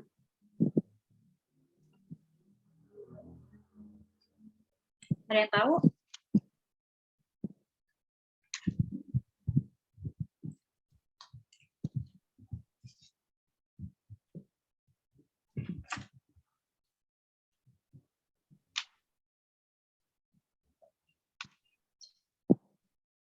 Aritmia tuh justru biasanya dikasihnya amiodaron spesifiknya. Efek sampingnya apa? Efek sampingnya amiodaron itu fotosensitivitas. Tapi kalau benar sih tadi juga yang dibilang beta blocker bisa dipakai buat pasien aritmia, tapi dengan kasus atau tipe masih tipe 1. Jadi aritmia itu ada kelas-kelasnya, ada tipenya, tipe 1, 2, 3 kalau nggak salah. Ya, ntar coba teman-teman cari tahu lagi. Nah, kalau yang bisa pakai beta blocker itu cuma yang tipe 1. Kalau tipe 2 dan tipe 3 itu udah pakainya amiodaron sama ini solatol hidroklorid. 2 obat itu yang digunakan untuk yang tipe 2 dan tipe 3. Nah, biasanya soal UPAI sih kalau pertanyaan aritmia udah spesifik tuh jawabannya amiodaron. Cuma persentase keluarnya sedikit sih. Paling banyak ya hipertensi, hiperlipid, angina beberapa, infak miokard pasti ditanyanya monanya. Jelas teman-teman? Saya mau tanya Kak, Iya boleh. kalau ISDN itu selalu digunakan sublingual atau pada kasus tertentu nggak perlu ya? Oke. Kalau ISDN itu kan sebenarnya golongan nitrat itu kan tadi ada 3 ya. Ada nitrogliserin, ISDN, sama ISMN. Nah, kalau dari ketiga ini, yang digunakan pada kasus kambuhan itu yang nitrogliserin dan juga ISDN. Ya. Nah, ISMN ini, dia justru kan karena mono ya, karena single, dia itu digunakannya juga justru buat maintenance. Nah, tapi jarang digunakan karena literatur itu bilang, kalau beberapa jurnal itu bilang justru ISMN itu digunakan untuk maintenance itu kurang efektivitasnya kurang. Justru yang punya efektivitas tinggi untuk maintenance itu adalah beta blocker dan juga CCB. Golongan nitrat itu dia spesifik cuma digunakan ketika kambuh. Nah, makanya diberikan yang sublingual. Tuh. Oke. Jelas, ada lagi pertanyaan ke sini? Soalnya waktu itu dokternya ngeresepinnya ISDN, cuman nggak sublingual untuk emang Oral. biar dikasihnya itu 10 Iya. tablet. Kalau Berarti oral, sediaan nitrat dalam bentuk oral ya itu untuk maintenance sebenarnya, biar nggak terjadinya kambuhan. Tapi biasanya nggak cuma tok ISDN atau golongan nitrat tunggal aja, biasanya dia dikombinasi sama beta blocker dan juga beta blocker atau CCB. Oke Kak, kasih. Ya, biasanya sih gitu. Dan ISDN yang digunakan dalam dosis sediaan oral itu biasanya dosis yang kecil. Tuh. Beda ya kalau dosis yang untuk sublingual sama dosis yang untuk oral tuh beda. Gitu. Kak, mau nanya dong Kak? Iya, boleh. Tadi tuh ada soal, Kak. Katanya tuh kasus soal laki-laki kan dikasih epinefrin. Nah, itu di epinefrinnya itu dikasih lewat IM kan, itu mau diencerin sama NaCl 0,9%. Jadi pertanyaannya itu katanya berapakah perbandingan pengenceran epinefrin? Itu gimana, Kak? Itu berarti kasusnya shock anafilaksis ya berarti pasien? Iya, shock anafilaksis. Kalau perbandingannya berapa banding berapa? Saya juga kurang tahu sih ya berapa banding berapanya. Tapi kalau nggak salah ya, coba cek. Ini sih sebenarnya yang lebih tahu perbandingan ini tuh teman-teman perawat. Kalau teman-teman tanya ke teman-teman perawat ya, karena yang lebih hafal perbandingan kayak gini itu teman perawat. Kalau kita mah cuma tahunya bisa dikombinasi, tapi berapa banding berapanya kita kurang hafal gitu. Cuma kalau nggak salah itu perbandingannya NaCl-nya NaCl-nya 2 atau 3 kali gitu dibandingkan sama si epinefrinnya, dosis epinefrin. Nah, dosis epinefrin yang digunakan juga cuma 0,25 atau 0,5 gitu. Ini katanya 0,1 sampai 0,5, Kak. Iya, nggak tinggi gitu yang digunakan. Dosis rendahnya. Aku mau bantu jawab, boleh nggak? Boleh banget, boleh. Itu aku pernah cari sih di internet. Jawabannya 1/10.000 kalau epinefrin banding NaCl. 1/10.000. Itu bisa dicatat tuh teman-teman, 1/10.000. Oke, makasih Kak Sri bantuannya. Ada lagi teman-teman? Tapi kalau kasus-kasus kayak gini tuh emang teman-teman banyak belajarnya nanti sih ketika kerja di rumah sakit. Karena banyak kayak ilmu-ilmu yang kita nggak tahu nih, kayak model epinefrin untuk sediaan pasien henti jantung. Ternyata dia nggak boleh tuh encerkan. Nah, terus setelah pasiennya henti jantung kan misalnya pasiennya sadar nih, ternyata kita juga harus berikan infus. Nah, infusnya itu nggak boleh infus koloid, justru harus berikan infus kristaloid. Kayak gitu-gitu yang sebenarnya kita nggak terlalu belajar banget di teori gitu, tapi ketika teman-teman kerja, justru teman-teman baru tahu gitu. Banyak, kalau klinis sih emang ilmunya banyaknya di rumah sakit. Oke, jelas ya? Nggak ada pertanyaan lagi? Kalau nggak ada, kita lanjut ke materi yang terakhir. Ini teman-teman baca aja, ini penjelasan tentang STEMI and STEMI, cuma nggak terlalu spesifik ya. Yang penting kita udah tahu kalau infak miokard itu terapinya pakai MONA, udah sampai situ aja. Kayak penggunaan, di sini kan dijelasin kayak pemberian saturasi lah, segala macam, itu nggak terlalu spesifik. Kita harus tahu gitu. Nah, kemudian yang terakhir adalah materi stroke. Ya, stroke kemarin sempat kita bahas tuh, kalau dia ada 2 ya. Ada yang disebut dengan stroke iskemik dan stroke hemoragik. Bedanya apa tuh teman-teman? Kalau hemoragik itu kan stroke yang terjadi karena kecelakaan biasanya. Kalau yang iskemik itu yang akibat penyakit-penyakit gitu loh, Kak. Ya, atau gampangnya yang kemarin sempat disebut, yang mana yang penyumbatan, yang mana yang pendarahan.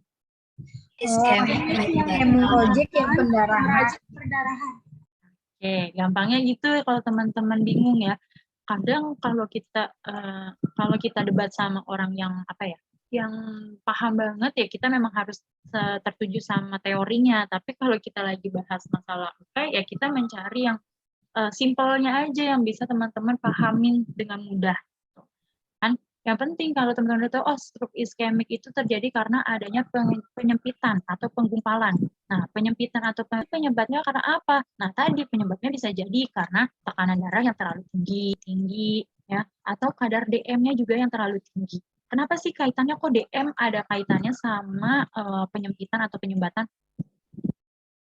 Kira-kira kenapa, teman-teman? Kalau pasiennya DM, berarti apanya yang tinggi? Kadar glukosa darah. Gulanya tinggi. Kalau glukosa darahnya tinggi, kira-kira kekentalan darahnya bagaimana? Darahnya kental. Kental. Nah, ketika darah kita terlalu kental, maka bisa menyebabkan yang namanya penyempitan. Ya, sama aja kalau teman-teman waktu dulu bikin sediaan sirup sama sediaan emulsi. Mana sifat alirnya yang lebih cepat? Sediaan sirup atau sediaan emulsi? Sirup, ya. Kayak gitu. Jadi makanya kenapa DM itu juga bisa menyebabkan penyakit-penyakit kardio. Karena tadi kentalan darah. Kalau tekanan darah jelas karena kerja jantungnya. LDL tadi menyebabkan plak. Nah, kalau DM karena konsistensi dari si darah. Ya. Nah, kalau hemoragik dia udah yang terjadi yang namanya lisis atau pecah. Nah, maka treatmentnya juga akan berbeda ketika pasiennya stroke iskemik dan juga stroke hemoragik. Ya, ini sebenarnya penjelasannya ya, teman-teman bisa baca sendiri, cuma nggak terlalu urgent buat saya jelasin juga. Nah, ini yang paling penting, treatmentnya teman-teman. Kalau stroke iskemik, teman-teman berikan yaitu adalah alteplase. Nah, alteplase punya golden hour atau waktu efektifnya, yaitu adalah diberikan 3 sampai dengan 4,5 jam ketika pasiennya kambuh. Contoh, pasien datang ke rumah sakit, ternyata dia sudah mengalami stroke sejak 1,5 jam yang lalu. Nah, maka teman-teman masih bisa berikan alteplase. Tapi kalau pasiennya ternyata kena stroke-nya sudah lebih dari 4,5 jam, teman-teman udah nggak bisa kasih si alteplase. Teman-teman udah harus ganti dia dengan menggunakan aspirin. Nah, aspirin ini juga bisa diberikannya selama 24 sampai dengan 48 jam. Di berapa hari itu teman-teman? Sampai dengan 2 hari. Ya, kalau sampai dengan 2 hari ternyata stroke-nya masih kambuh, wah teman-teman udah harus rekomendasikan terapi yang lain. Ya, bisa jadi karena kalau nantinya tidak ditangani ini bisa menyebabkan yang namanya hemoragik. Ya, makanya harus diatasi ketika sudah lebih dari 2 jam tidak terjadi tidak ada perbaikan, maka teman-teman bisa berikan obat-obat lainnya. Obat apa Kak contohnya? Bisa kita berikan obat-obat antikoagulan, contohnya kayak warfarin, kemudian enoxaparin, sildenafil, kayak gitu. Itu bisa kita berikan. Tapi itu setelah 2 hari pasiennya tidak ada perbaikan. Ya, biasanya soal UKAN nanyain ini nih, alteplase golden hour-nya berapa lama dan aspirin golden hour-nya berapa lama. Nah, terus pencegah kekambuhan atau obat-obat lainnya bisa kita kasih nih, obat antiplatelet, warfarin, aspirin, dabigatran, vitamin K, statin. Nah, ini cuma untuk mencegah aja. Ya, tapi terapi utamanya adalah yang 2 ini. Kalau pasiennya sudah terkena yang namanya stroke iskemik. Ya, gampangnya stroke iskemik itu pada saat serangan gitu. Nah, kalau hemoragik atau sudah terjadinya pendarahan, maka teman-teman bisa berikan dia adalah nimodipin dan bisa juga teman-teman berikan mannitol. Atau berikan nimodipin atau mannitol. Nimodipin ini diberikannya 4 kali sehari selama 21 hari, atau kita berikan mannitol itu juga sama selama 21 hari, penggunaannya 3 kali 1, kemudian kalau memang tidak ada perbaikan setelah penggunaan salah satu atau kedua obat ini, maka jalan terakhir adalah dengan cara operasi. Nah, biasanya pasien-pasien yang udah hemoragik itu, kalau kita telat atau terjadinya pendarahannya itu sudah nyampe lisisnya bisa menyebar ke organ lain, maka bisa terjadi yang namanya pasiennya mengalami koma. Kalau pasiennya udah ada riwayat stroke iskemik nih, kita udah harus mewanti-wanti jangan sampai pasiennya menjadi atau terjadi yang namanya stroke hemoragik. Nah, kalau stroke hemoragiknya bisa ditangani dengan segera, maka pasiennya tidak akan mengalami yang namanya koma. Tapi kalau pasiennya telat kita tangani atau telat terindikasi, maka bisa menyebabkan keparahan pada pasien tersebut. Itu untuk stroke. Yang perlu teman-teman hafalin cuma ini sama 2 obat ini aja. Kak, mau tanya dong, Kak. Ya, boleh. Itu yang aspirin yang tadi Kakak bilang 24 sampai 48 jam itu kan dia 160 sampai 325 mg sehari. Nah, maksudnya itu berturut-turut Kak pemberiannya atau gimana sih Kak maksudnya? Iya, itu jadi itu dosis yang dipakainya dosis 160 sampai dengan 325. Nah, itu diberikannya 1 kali dalam sehari dosisnya. Oh, 1 kali sehari. Oh, iya. Jadi bukan seharian dikasih, enggak. Jadi 1 kali sehari. Nah, tapi biasanya kalau di rumah sakit atau kasus-kasus kayak gitu biasanya naik tuh dosisnya. Makin lama makin tinggi. Jadi kan itu 48 jam ya, 2 hari. Nah, itu nanti hari kedua itu pasti pakai dosis yang maksimumnya. Atau kita juga lihat juga riwayat pasiennya. Takutnya kan pasiennya punya kelainan atau misalnya punya penyakit lain yang berkaitan sama darah. Nah, tapi kan kita nggak bisa tuh kasih dosis aspirin yang terlalu tinggi gitu. Gitu. Jadi aspirin itu apa ya, bisa dibilang ya dia sebagai dosis rendahnya bisa buat terapi antiplatelet, kemudian dosis tingginya juga bisa buat analgetik. Nah, dosis 160 sampai dengan 325 justru untuk stroke. Jadi dia punya 3 peranan nih yang perlu teman-teman tahu. Oke, jelas Kak? Tapi kadang aspirin juga bisa dipakai 2 kali 1 ya untuk dosis ini. Bukan cuma 1 kali 1. Di beberapa literatur sih ada juga yang bilang 2 kali 1, tapi dalam kondisi tertentu. Nah, kondisi tertentunya itu saya lupa apa aja kondisi yang memungkinkan dia buat diberikan 2 kali 1. Kita coba dibaca-baca lagi. Oke, ada lagi pertanyaan untuk stroke atau materi hari ini? Tidak, Kak. Cukup. Oke, kita masih punya waktu berapa? Masih ada waktu sebentar lagi. Kita bahas soal. Kak, boleh nanya bentar? Iya, boleh. Ini Kak, pemberian efek samping pemberian alteplase secara golden hour itu efek sampingnya apa ya Kak? Soalnya ada di soal TO kami kemarin. Setelah golden hour-nya. Oh, Ya, setelah efek lewat sampingnya dari apa ya? golden hour.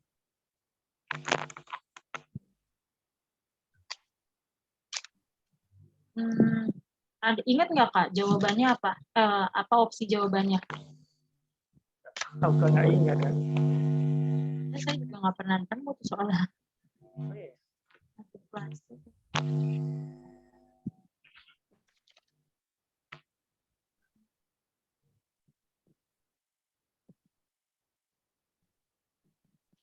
Ada yang tahu mungkin teman-teman? Cuma kalau saya sendiri sih belum pernah dengar sih. Kalau nggak salah itu ada kaku atau mati rasa, kalau nggak salah onset gejalanya sih.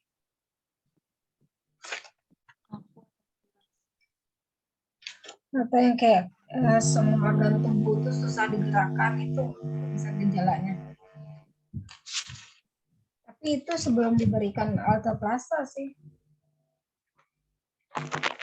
Soalnya kalau nggak salah itu kan alteplase itu bisa memberikan efek setelah maksimal ketika pasiennya itu kambuh 3 sampai dengan 4,5 jam ya pasien stroke.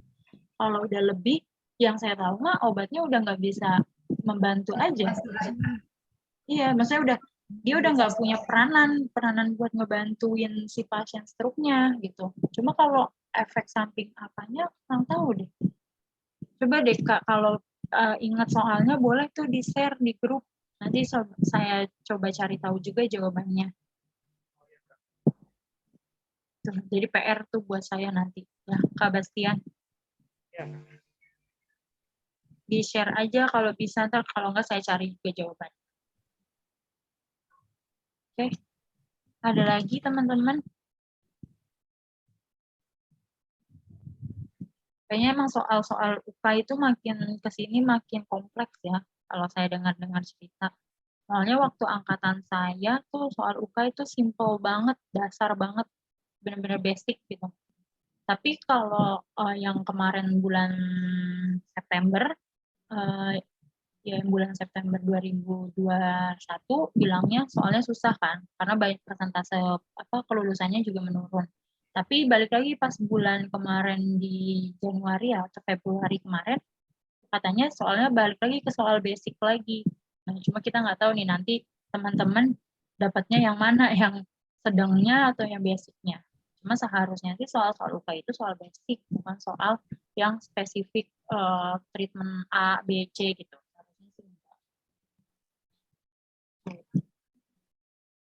Jadi nggak usah terlalu takut atau pusing dulu. Kita belajar aja sebisa kita. Kalau memang kadang tuh soal yang susah, kalau teman-teman tahu konsepnya bisa dianalogikan kok. Jadi jangan terpaku hafalan mati gitu. Kalau klinis tuh kadang kita nggak bisa cuma terpaku hafalan mati. Kita juga harus bisa logikanya tetap jalan.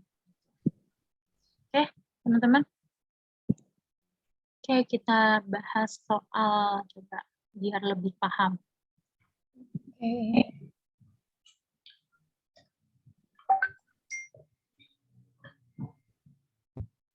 Oke, kita bahasnya soal dari kuisis kemarin aja ya. Karena ini juga sebenarnya soal kuisis hampir sama soal di modul ya. Ini teman-teman bisa lihat ada di modul juga. Coba soal nomor 1, saya boleh minta bantuan baca.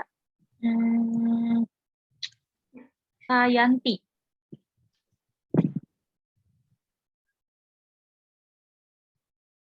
Ada Iya, yang Kak. Iya, Kak. soal nomor 1, Kak.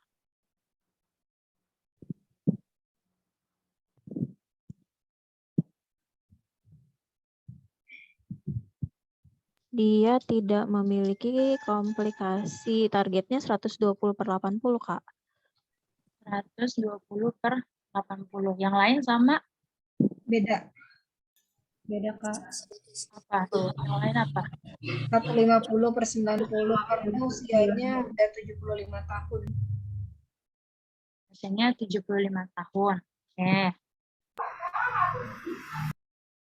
Oke, kita lihat ya. Nah, pasiennya 75 tahun nih, tidak memiliki riwayat CKD dan DM. Seharusnya target terapinya berapa? Kurang dari 150/90. Oke, di sini ada tanda kurang darinya nggak? Nggak ada tanda kurang. Nggak ada, berarti teman-teman jawabnya yang mana? 140/90 ya, Kak? Iya, ya. Masih masuknya yang 140/90.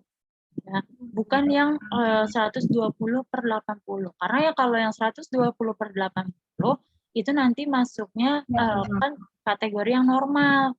Ya. Nah, kalau kategori pasiennya DM, CKD, dan umurnya kurang dari 65 tahun, berarti kita jawabnya yang mana? 130/90. Ya.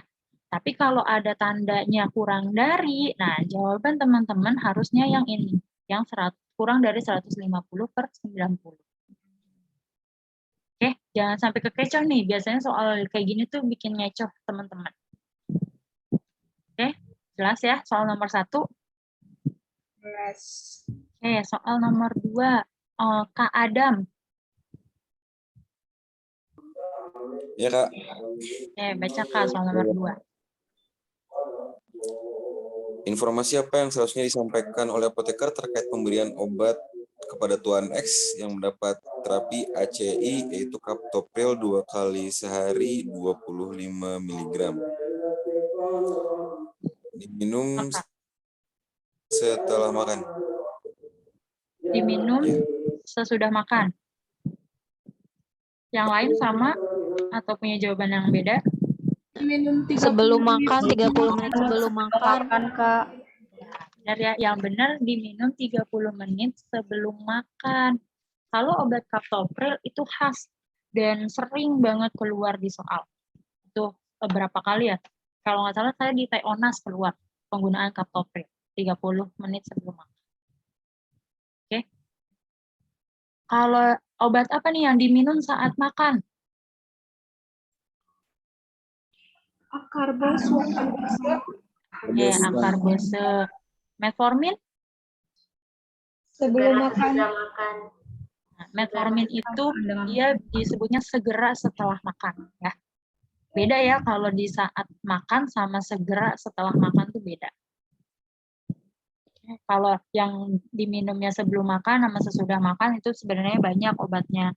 Tapi kalau captopril dia spesifik nih 30 menit sebelum makan. Oke. Jelas ya soal nomor 2? Jelas. Soal nomor 3 coba Kavia ada?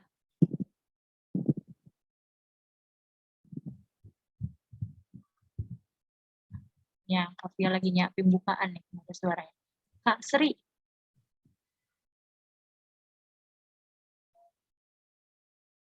Ada Kak Sri?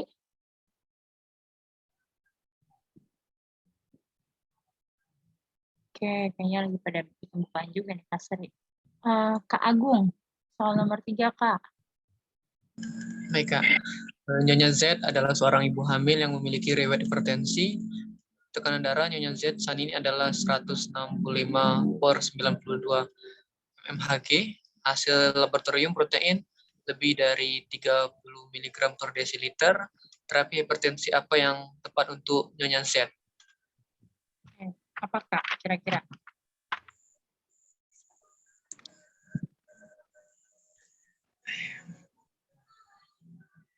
Nifedipin kan? Kira-kira ini kata kunci soalnya di mana? Ibu hamil. Ibu hamil ya. Nah, sebenarnya kalau teman-teman nggak ada, ini tuh ada 2 nih teman-teman. Kita lihat dari riwayatnya nih, pasiennya 165/92. Kira-kira stage berapa? Stage 2. Stage 2 ya. Nah, udah tahu tuh teman-teman stage 2. Stage 2 berarti penggunaannya apa? Kemarin, udah ingat? Kalau stage 2, pakainya? Udah pakainya golongan beta blocker atau CCB, teman-teman. Ya. Udah nggak pakai tuh golongan ACI atau ARB, udah nggak pakai. Berarti si captopril udah kita blacklist tuh. Udah. Terus yang kedua, teman-teman lihat lagi soalnya. Hasil lab laboratoriumnya dia lebih dari 300 mg per dl. Nah, kalau kayak gini sebenarnya kan dia harusnya pakainya furosemid. Ya enggak? Karena kadar proteinnya udah terlalu tinggi, harus dikeluarin. Nah, tapi kita lihat lagi soalnya. Pasiennya bilang ibu hamil. Wah, nggak mungkin dong kita jawab furosemid. Nah, antara 2 nih, labetalol atau nifedipin. Dua-duanya aman buat ibu hamil. Tapi yang mana yang paling aman atau yang paling baik untuk ibu hamil adalah nifedipin. Ya, nifedipin dulu teman-teman. Ya, kalau ada nifedipin sama labetalol, teman-teman pilih nifedipin. 2 labetalol, 3 metildopa, ya. Nah, terus kemarin kayak saya lupa jelasin juga kalau pasiennya ibu hamil ada kata-kata eklamsi, teman-teman kasihnya apa? MGSO4. Yes. Kalau eklamsia itu dia udah pakai MGSO4. Kalau masih pre-eklamsi baru pakainya ini kan labetalol, hidrazin sama nifedipin. Iya, benar. Kalau udah kata-katanya eklamsi pakainya MGSO4. Tapi kalau pre-eklamsi teman-teman kasihnya salah satu tuh, bisa nifedipin dulu atau labetalol atau pakai metildopa. Ya. Nah, kalau pasiennya dibilang eklamsi plus kejang, kira-kira teman-teman kasihnya apa? MGSO4. Cukup pakai MGSO4, ada kejangnya lah teman-teman. Kita kasih diazepam. Diazepam dalam sediaan yang rektal. Ya. Karena udah ada kata-kata kejang, walaupun pasiennya eklamsi, kita udah nggak bisa tuh pakai MGSO4 doang. Kita udah harus kasih dia diazepam rektal. Tapi eklamsi itu boleh, ibu hamil tuh boleh dikasih diazepam? Boleh, dalam sediaan yang kecil kan rektalnya. Karena kalau kasusnya pasiennya kejang, kecuali pasiennya cuma eklamsi aja, atau ibu hamilnya eklamsi ya, kita nggak perlu pakai diazepam. Gitu. Oke. Jelas ya? Maaf, tadi jawabannya labetalol ya? Jawabannya nifedipin. Oh iya, makasih. Ya. Pokoknya kalau nifedipin sama labetalol selalu pakainya nifedipin.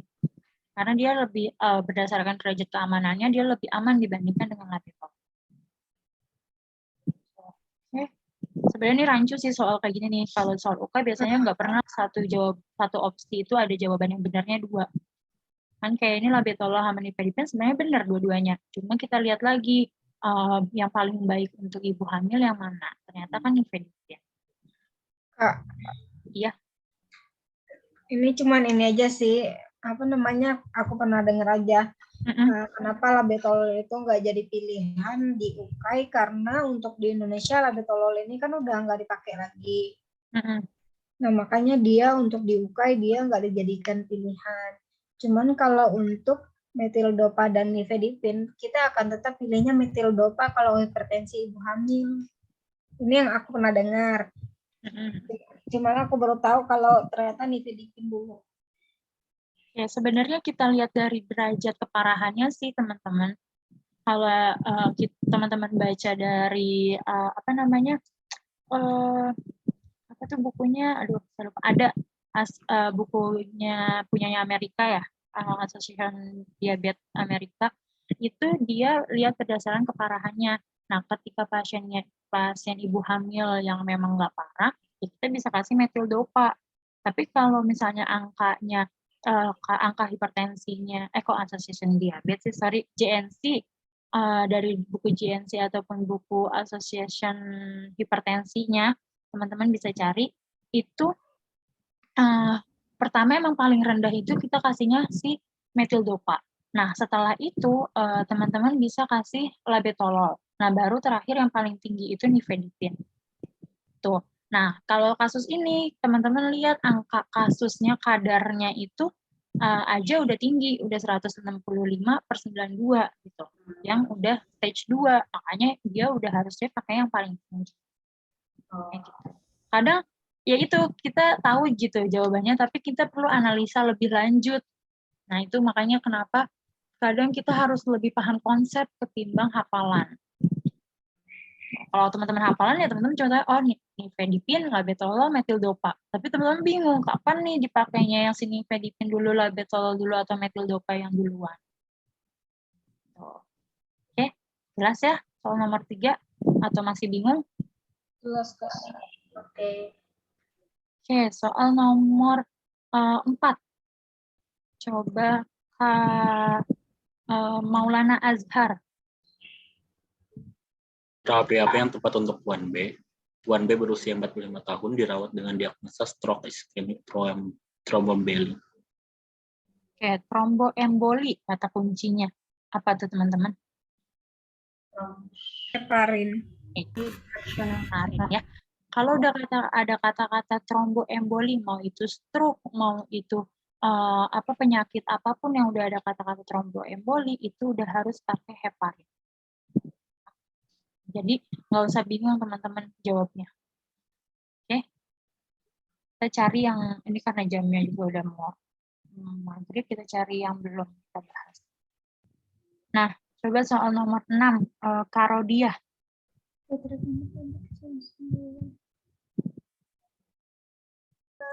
Ya Kak, Tuan D berusia 50 tahun dirawat di ICU rumah sakit dengan kondisi hipotensi dan low cardiac output.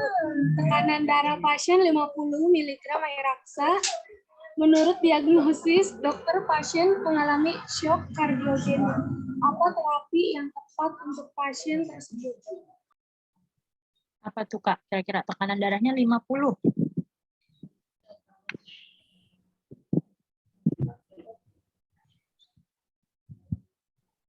Kasihnya apa, teman-teman?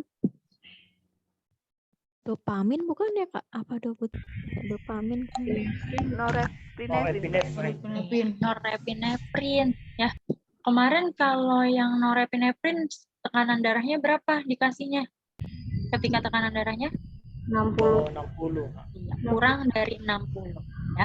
Kalau dopamin 60 sampai 80. Kalau dogutamin 80, di atas 80. Ya. Kalau shock anafilaksis, Nadi tidak teraba ya. iya. Apa tuh? Shock anafilaksis berarti kasihnya Epinefrin. epinefrin. Oke, jelas ya. Nomor 6.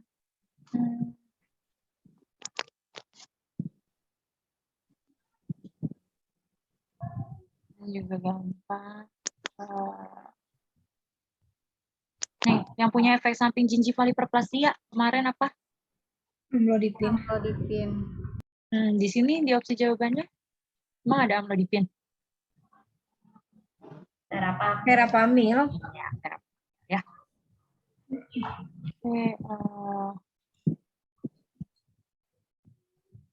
nih, pasiennya hipertensi, terus dia punya kadar TG tinggi, obat apa yang harus dihindari?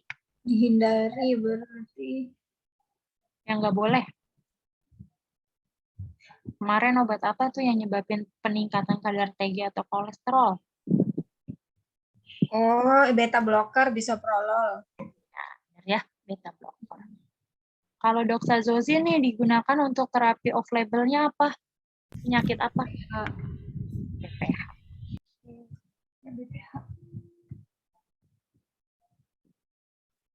Nah, kalau ini pasiennya diberikan furosemid, kira-kira pemantauan apa yang harus kita perhatikan? Furosemid APTT. Furosemid APTT, yakin? Iya.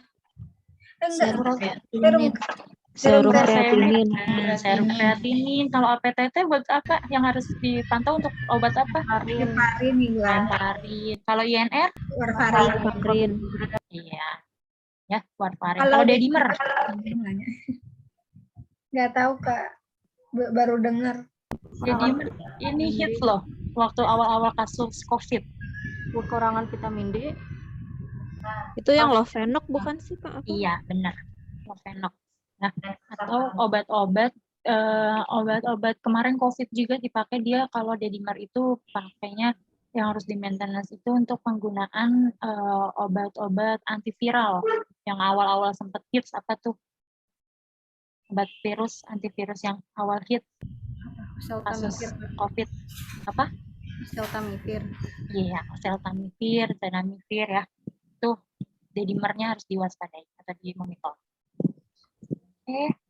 Apa lagi ya? Satu lagi deh soal ini kayaknya belum nemu deh. Nah nih soal LDL kasus hiper. Apa jawabannya teman-teman? Iya simvastatin. Kalau yang bawahnya? Oh ini gemfibril. Kalau saya bilang misalnya LDL-nya 150, TG-nya 300, kira-kira dikasihnya apa? Yang ini, yang TG-nya tinggi, gemfibrozil. Ya, karena TG-nya udah di atas 200. Ya. Oke. Jelas ada pertanyaan sampai sini teman-teman? Cukup ya? Cukup. Terima kasih untuk pertemuan hari ini.